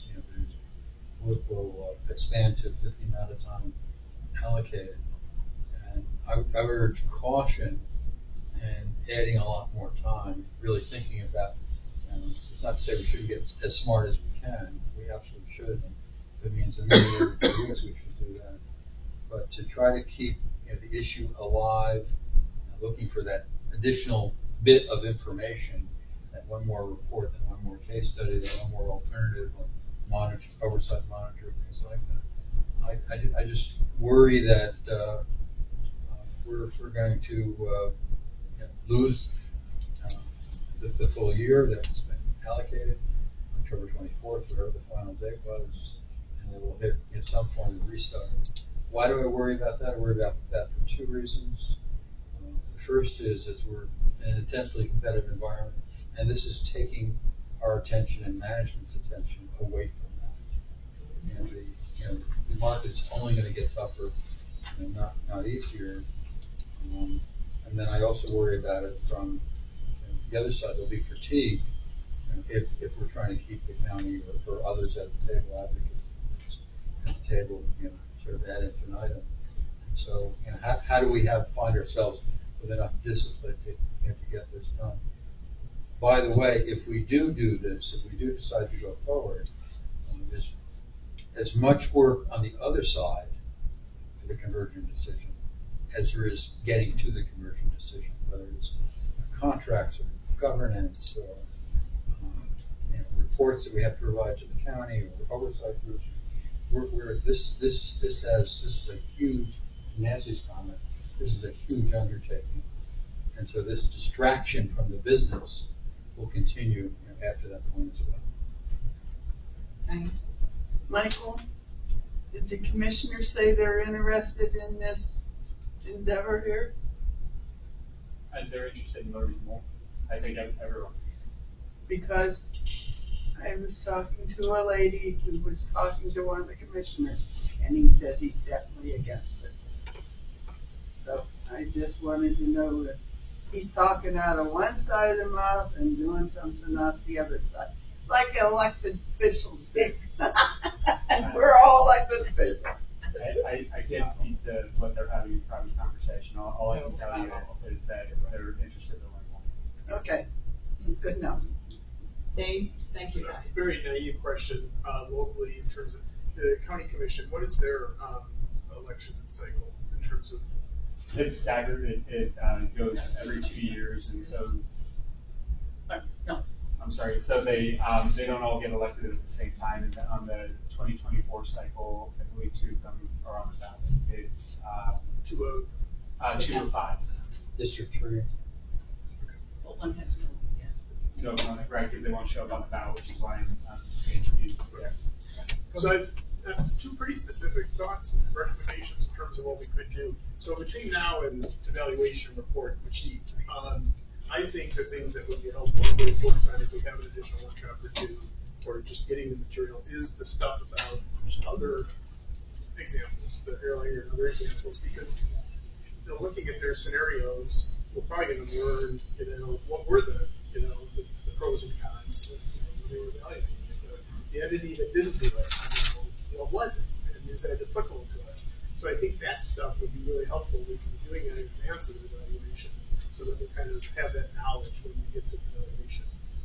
And then I think once we're past that part and we're doing, actually setting up to make a decision, during that period of time, I do think it's where we can maybe really kind of do more with picking specific governance topics to kind of get our consensus. So things like term limits, keep mentioning term limits.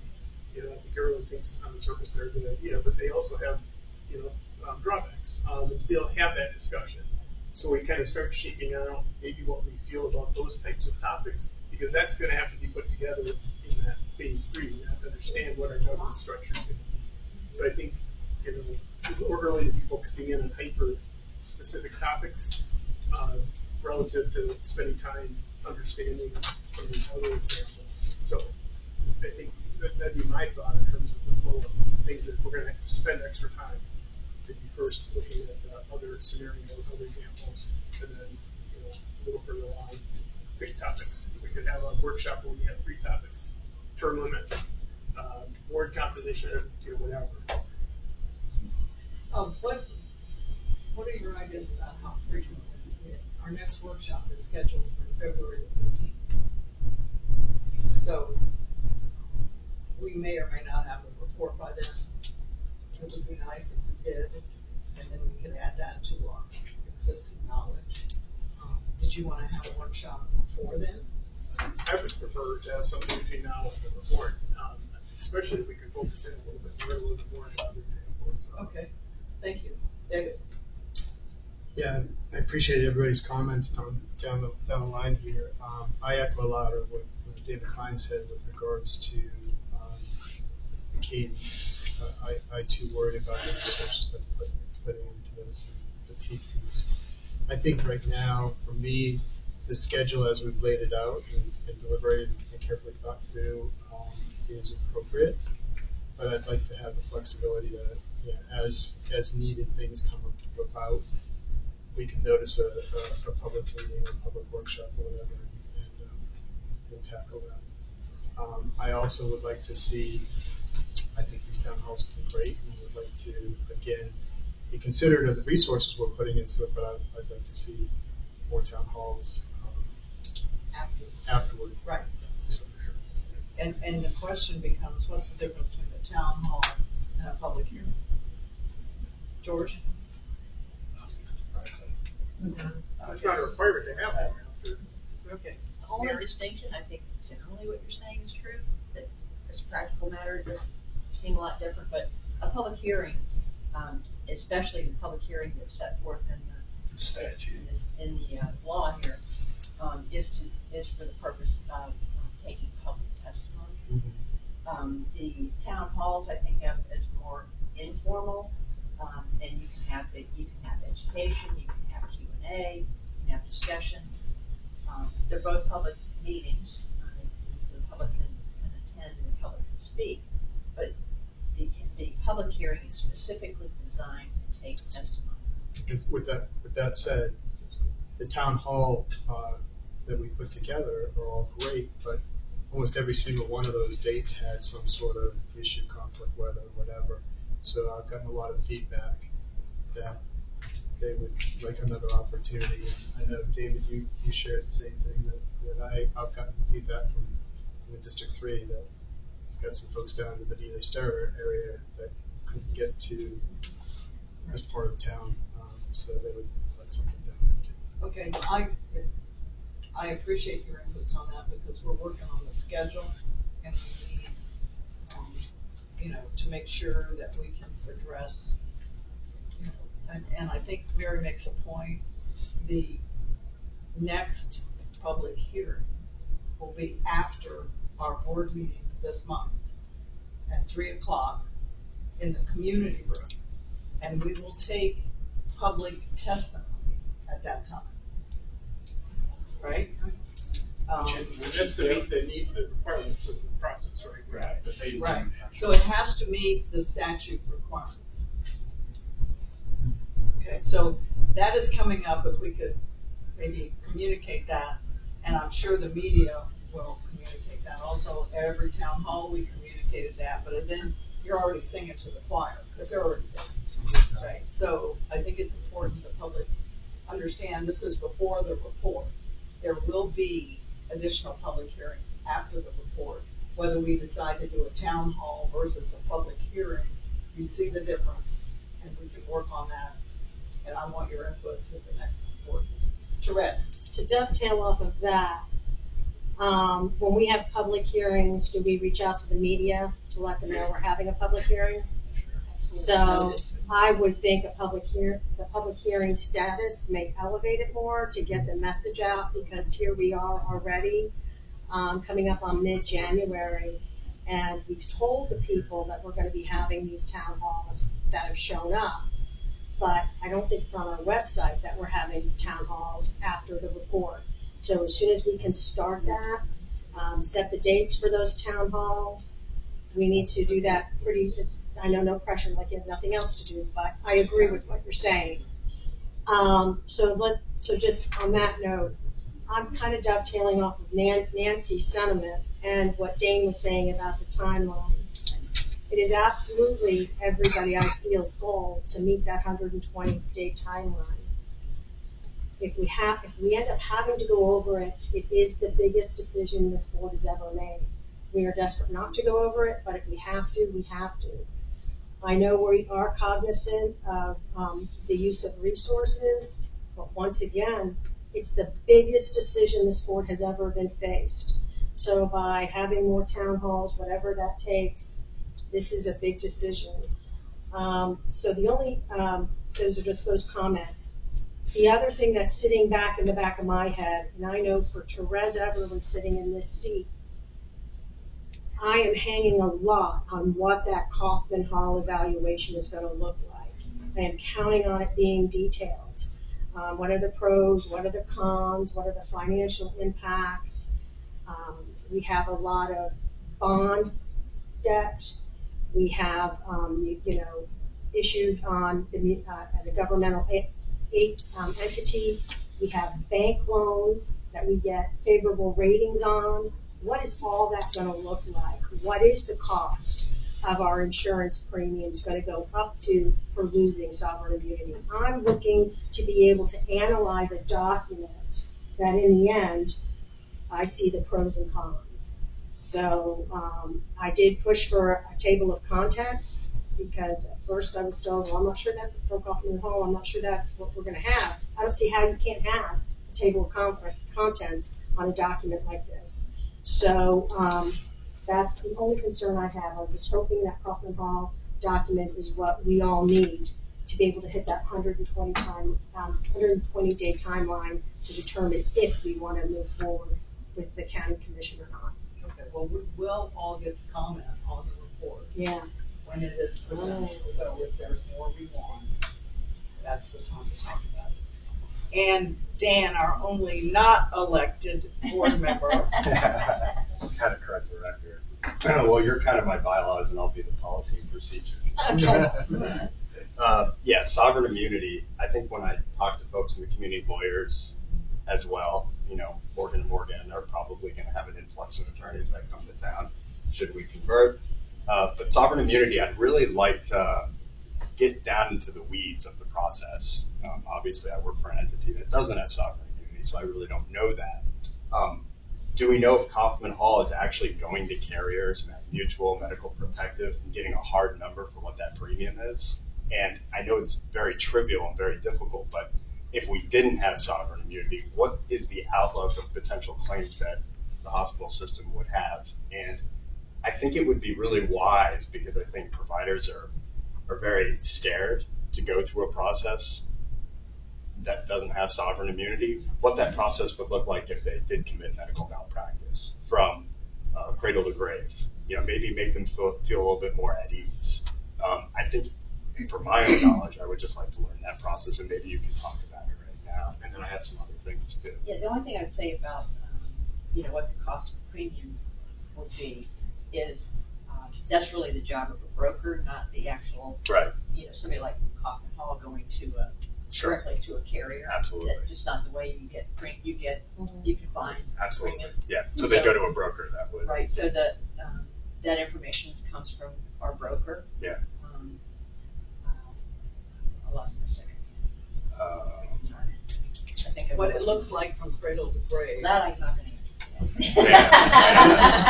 I think if they had more knowledge about that, they'd feel a little bit more comfortable. Yeah. Because I obviously do a lot being the corporate representative for my entity, and I think they would feel a little bit more at ease if they knew that process. So we might want to do that in terms of. Yeah, we could have a special. Michael, it's also important that they understand, what risks there are going forward that could. I'm sorry, Dave. What start over? Sorry. I was just saying to Michael, it's probably also important for those providers to know what her proposals out there and what things are trending, because sovereign immunity is here now, but it isn't very hard. Yeah, that's a very good point. There's, we've seen lots of efforts on the part of the legislature, of members of the legislature to increase the limits, to do away with it. Yeah, so there's a lot going on there, and we'll continue. And the other thing about getting a premium quote is it literally depends on when you're binding, the time that you bind. So you could get an idea of what's happening in January to bind in April, for example, and something happens between that point in time, and next thing you know, the market's gone from a very soft market, which makes the premiums easier, it costs less, to a hard market. So it depends on the type of market, but all we can do is tell you what it is today. Right. But it's very much subject to change. Certainly. And just to the point, Mary, you made in a previous presentation related to the providers themselves will have no additional financial responsibility. The system will continue to cover them, and tail coverage will continue to exist for those providers. Just as we have today, because we have, which, we do have coverage today, but, I know y'all don't have a lot of that detail. Well, that's good. You just said claims based. I mean, is occurrence based a possibility too, or are we for sure? What we have today, that we also provide tail. Yeah. So anybody that was with us, they have tail coverage. Got it. Okay. Okay, you had something else. Yeah, I have some other ideas too. When we get the report, the case studies, I think maybe it could be wise to speak with some members of the board from Erlanger, and then maybe some folks from another board that decided to not go forward, see what they thought, pros and cons wise. And then maybe even inviting the county commissioners here and speaking with them and getting some dialogue as well, since we're going to be potentially working a deal out with them. The Oversight Commission kind of wasn't on my radar, but I think it's really great that we brought it up and we're being proactive. I know at least in my town hall, it was brought up, if there are financial repercussions down the line, like there are in healthcare in general, that we could, if we convert, move outside the bounds of Lee County, and we would have various lines of business that could help with an inflow and revenue of the system. I wonder if today, if we put Larry on the hot seat or Scott, what they would see being constructed and what type of line of business would we do the next day outside of Lee County. I'm just curious, would we be looking for like Medicare lives in some certain areas around the state? I'm just curious what they foresee. And I know it's kind of trivial right now, but I would like to just know an answer if today they had to go outside of Lee County, what that would be.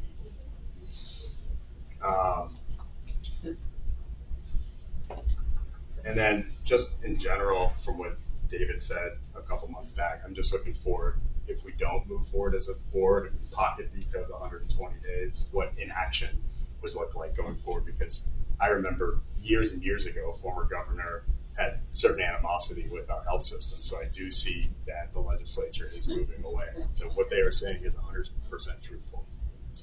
Thank you. Okay. David, you have a comment? Yeah, I mean, I think this list of topics is terrific. I think it's robust. I would encourage management to sort of organize this, figuring out how many we could get through, in a workshop, and then how many workshops that applies, and then get them on the calendar. I mean, each one of these topics, whether it's governance or sovereign immunity, or whether it's what happens with bonds and bank debt, expansion,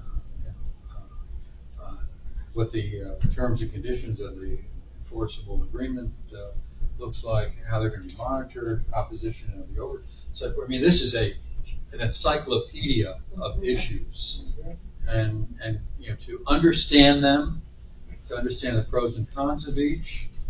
Okay, this is a Herculean undertaking, and you said let's get smart. I said let's get smart.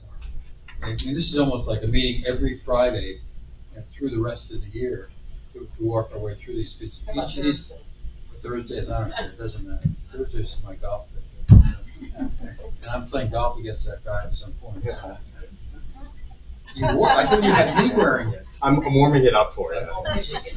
But seriously, that if we want to get under the covers and understand these issues, okay, we need to allocate the time. We need to hold management accountable to produce these reports.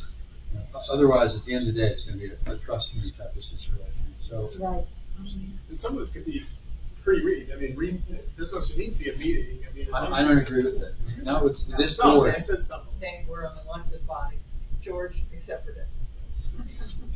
I would suggest one way to jumpstart some of the process that y'all are discussing is, I know that Mary and her team have prepared a draft. It's not a binding, it's just what I call an exemplar to demonstrate to y'all what such a document would look like.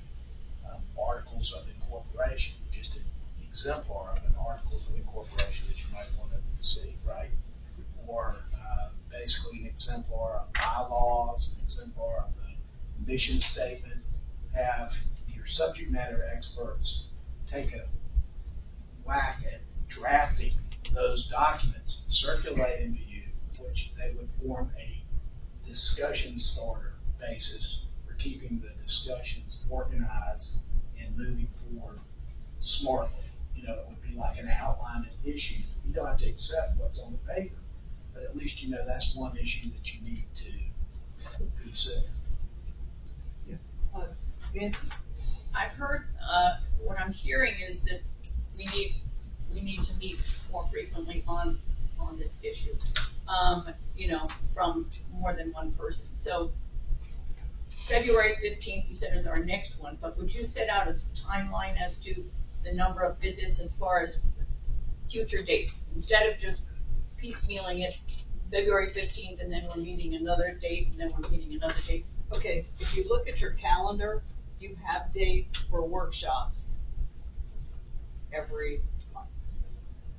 Okay, so that's what we've started with, is using those dates that we've already voted on as a board to set aside for workshops in the afternoon. Right. But beyond that, That's what I'm saying, yes, if we Yeah. need them, yeah. the town halls were done through Michael's staff and they were all in the evening. So we knew when our districts were, and they checked with every district, both district representatives, before they finalized the date, knowing that they would be ready. Okay, so beyond that, Dane mentioned it would be nice to have one between. Now, we have a board meeting coming up with a public hearing at 3:00 after the board meeting. That's the end of January, okay? The time between now and then, I can get with staff and see if they can take this approach that George maybe has suggested, and how long it's gonna take preparation for that. And that would tend to be either between now, I don't think it would be now in the board meeting. It may be between the board meeting and the workshop on the 15th. They could do that. So then we get into, you have a board meeting, then you have another meeting, and then February 15th, you Plus have, our committee meeting. well, you have committee meetings in there too. But, Right. But the 15th of February is your next workshop. If we can get the report, then that would be awesome. And then, in other words, are we talking every week we have a meeting? No, but once I'm more looking at, once the report comes out, is once a month enough? Is that? Well, I think once a month is probably not enough, because then we're gonna be into 100 Well, days. So what I'm saying, I'm asking you, okay, is once a week too much? Because we're gonna get together as a board. Every other would be perfect, but I can't speak for all board members. What'd you say? I said every other week, but I can't speak for every board member, so that's just Okay, fine. beyond the board meeting. Yes, Okay, so we already have a workshop every month. We already have a board meeting every month. And then you're saying another workshop, so we have 3 a month, 3 meetings. once the board report, once the report comes out. Right, so that would be for, maybe we can get it in February. So it would be March, we're looking at March How does everybody and feel about April that? and May, right? When's our deadline? Is that too much, or what does everybody think? What? So just count out the 120 days or 4 months, right? So if we receive the report February 15th, March 15th, they just counted out through that. So yeah. Another thought, Madam Chair, would be. So the question becomes, do you want 2 workshops plus a board meeting, or do you want 3 workshops plus a board meeting? For Just do January, or with the board. March, April, May. Yeah, one board meeting and 2 workshops. Yeah, what I would like to see. Okay, Kathy? Yeah, well, I was just thinking that, when we get the Kaufman Hall report, we're gonna have questions. And so what is the process gonna be? I feel like, we're gonna have questions of Ben Spence, and, when we look at what funding we'll lose, what funding we won't lose. And so what will the process be for that? Is there going to be one contact from the board that maybe will go to administration and, ask for clarification on some of the report? Because I'm sure I'll put questions. Madam Chair, thank you. So I think first and foremost, the goal would be to have the report presented to you, not just to receive it, but to have the presentation and an executive summary of it, explanation, and that would lead in probably to a lot of good questions from you all that you could send management back with to discernibly to try and find the answers for. And being that management's receiving the report at the same time, that we're going to have to sit down and dig through it as well and do a lot of fact finding along with you. So that this is going to be an experience in and of itself. I think we'll all have a lot of questions, and we're trusting that we're going to get some really good information, some strength to learn from, work on, and go from. Donna, you have the workshops on the 15th, then you have another workshop at 11 o'clock on the 29th, just before the board meeting. On the February 29th. Okay, we were considering not having that because we're spending so much time and it's only an hour and a half. And then we don't have lunch. So the question becomes, do you want to do it in the morning before a board meeting or do you want to do it another day? Wait, that's the issue. Therese has been waiting. So at this point, I definitely think we need to have 2 workshops a month after the report comes out. And I would propose, and I know because I work full time, it would be easier for me, selfish, that if on the days of the board meeting, if we could arrange in the agenda for the board meeting, that maybe we have a tighter agenda, adjourn the board meeting and dedicate 60 minutes for update on questions or whatever on the same day that we've got a calendar board meeting. It's a thought for me. Okay, now you're also talking about public hearings. Well, you just, And the easy, public hearings tied to board meetings is also historically well, this is, a good way I'm talking about so is this considered today a public hearing? This, yes, this is. So workshop is open to the public. Well, our board meetings are open It's to the not- public. Okay, we're not taking public testimony. A public hearing involves taking. I'm not saying public hearing. I'm talking about just discussion for the board. Yeah, I know, and I'm just reminding you on the calendar, we still have to put in public hearings. No, but I'm just answering the question you asked about frequency of when we need to discuss this report. Is today's workshop publicly noticed? Yes. Yes. Everything So, we do. I don't know what the best format is, but we have board meetings scheduled from, I believe we calendar them from 1 to what? What do we put in? 1 to 5. Okay, 1 to 5 on the calendar. So could we just not decide as a board that we are going to keep our board meeting from 1 to 4 and then do 4 to 5? Just more open discussion around this process. It gives us that extra hour to get together, Kathy, to your point, to ask administration questions. On top of the 2 workshops. Okay. You could, candidly, there's no need to even convene a workshop if you've got a board meeting from 1 to 5. You can just roll into Part of the agenda. part of the agenda as far as the conversion, which makes logical sense. Yeah. It's just time. We've been working hard to get the board meetings over by 4 o'clock. So And they should have what we probably- do is, now, we literally extend them to 5. Mhm. And at 4, we start work on 1 or 2 topics. Maybe 3, On depending on. what we're looking at, That'll work. okay? Now, who wanted to comment? Okay. Diane, did you finish your comment? We all voted to have the workshop before the board meeting. All of us voted to. Oh, we did? So we can have a workshop then, Yes. but that's before we have the report. Well, no, it's February the 29th. We should already have the report. No, is it before the February meeting or the January? It's February 29th. Oh, okay, so then we can have it, we don't know for sure if we've had the report, but if we have the report, we can still do a governance. The definitive deadline is February 27th. By the 29th, you have to have it.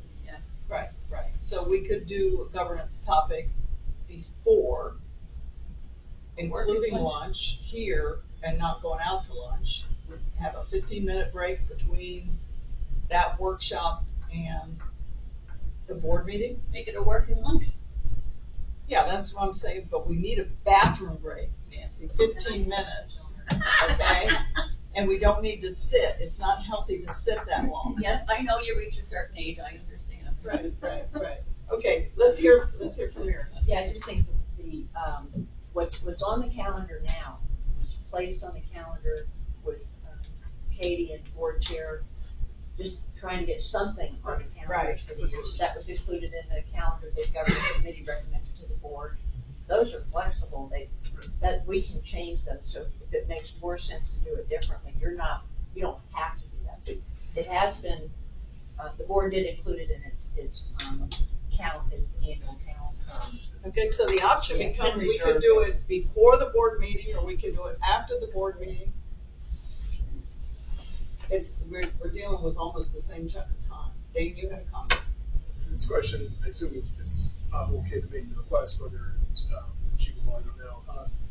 Can we not kind of like ask Hoffman Hall to target a certain date? We know that what the end date is. Can we not tell them we'd really like to get a report on the 15th because we want to present it to the board at the workshop or whatever? I mean, can we kind of direct? I'm not saying ask them to get it done next week, but within reason. And we're already there. But picking a date. We're already there. Well, Because then you can build the structure from that date. We're already working. Okay.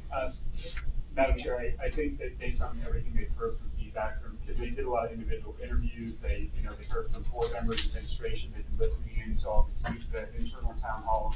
They're getting the information to understand that people are anxious to receive it. So I think they're working to complete it, do their diligence, make sure it's done in an afforded time. We're not going to give them a date beyond the deadline, but we're asking that they return it when they can. The only reason I ask that is it will allow you to kind of build out the schedule. It makes sense based upon when that report's coming. And we also need to make sure they're available to present it to us. Yes. Okay? Right, that's what. And we may end up with virtual presentations, but if they're not even available for virtual presentations, we may choose a different date and have to be flexible with the date. Right. Okay? But right now, since we already had the 15th on the calendar, we've shared that date with them.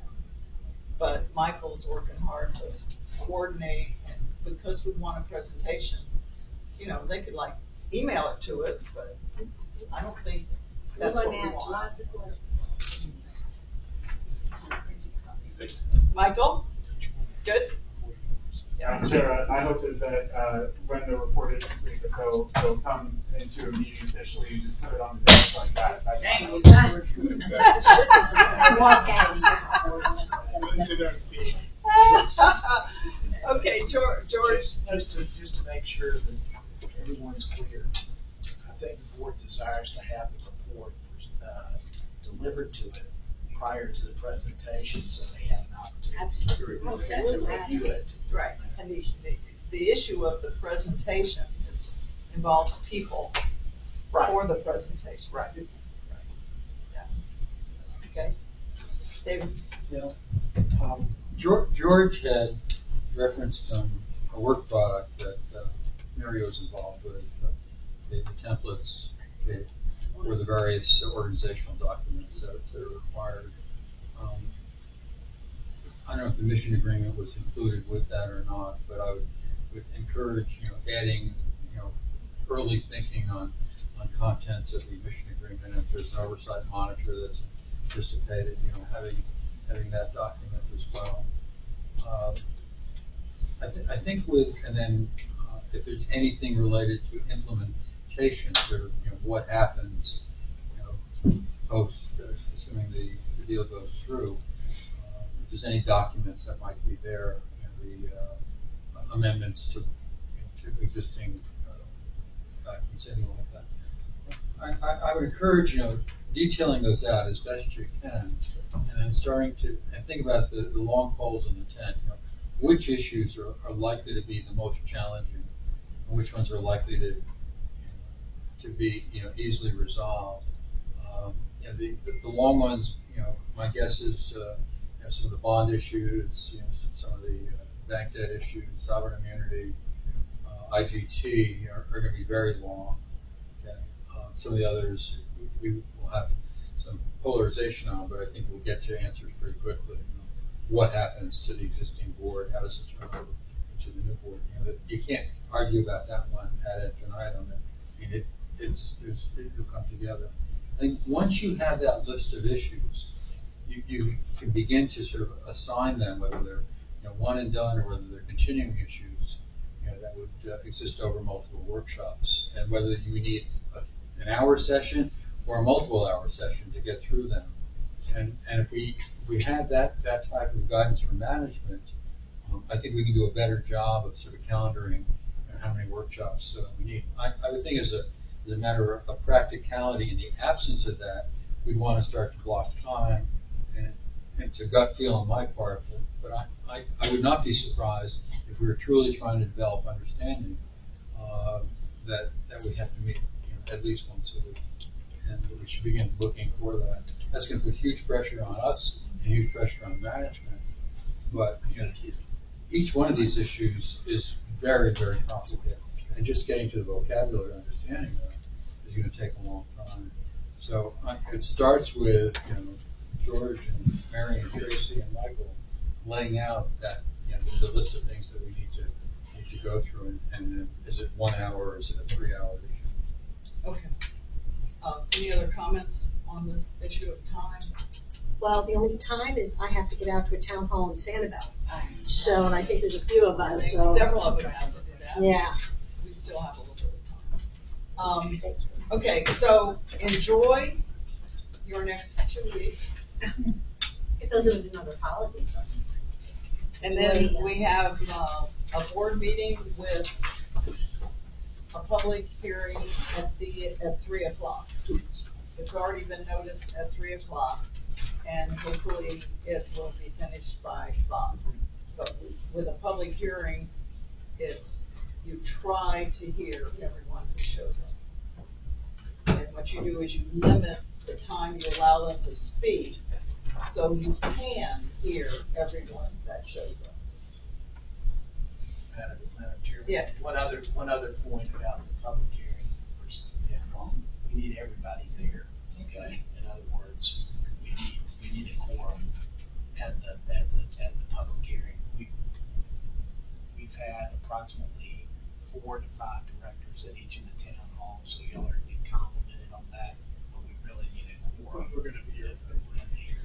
Yeah, but we have to keep you here. No, I'm just putting You're that not out asking us there to go to for Santa information. Is that because we're voting, or what's the quorum? No, it's. Because it's a public hearing. Okay, just asking. Let- It wouldn't count as one. George, could I didn't know if you were gonna send vote or us the something. definition, the legal definition of a public hearing?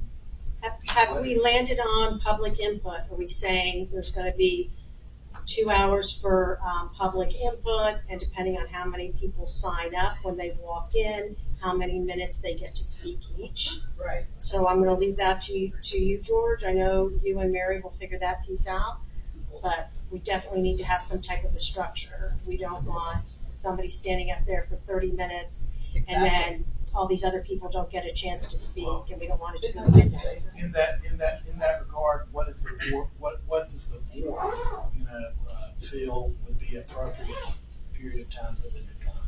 3 to 5 minutes? We've got a policy. What's the policy? I need to read it. 3 minutes, okay. But if we only have 10 people show up, we can give them 5. There you go. Perfect. Okay. So it's a discretionary call. Okay, thank you for bringing that up.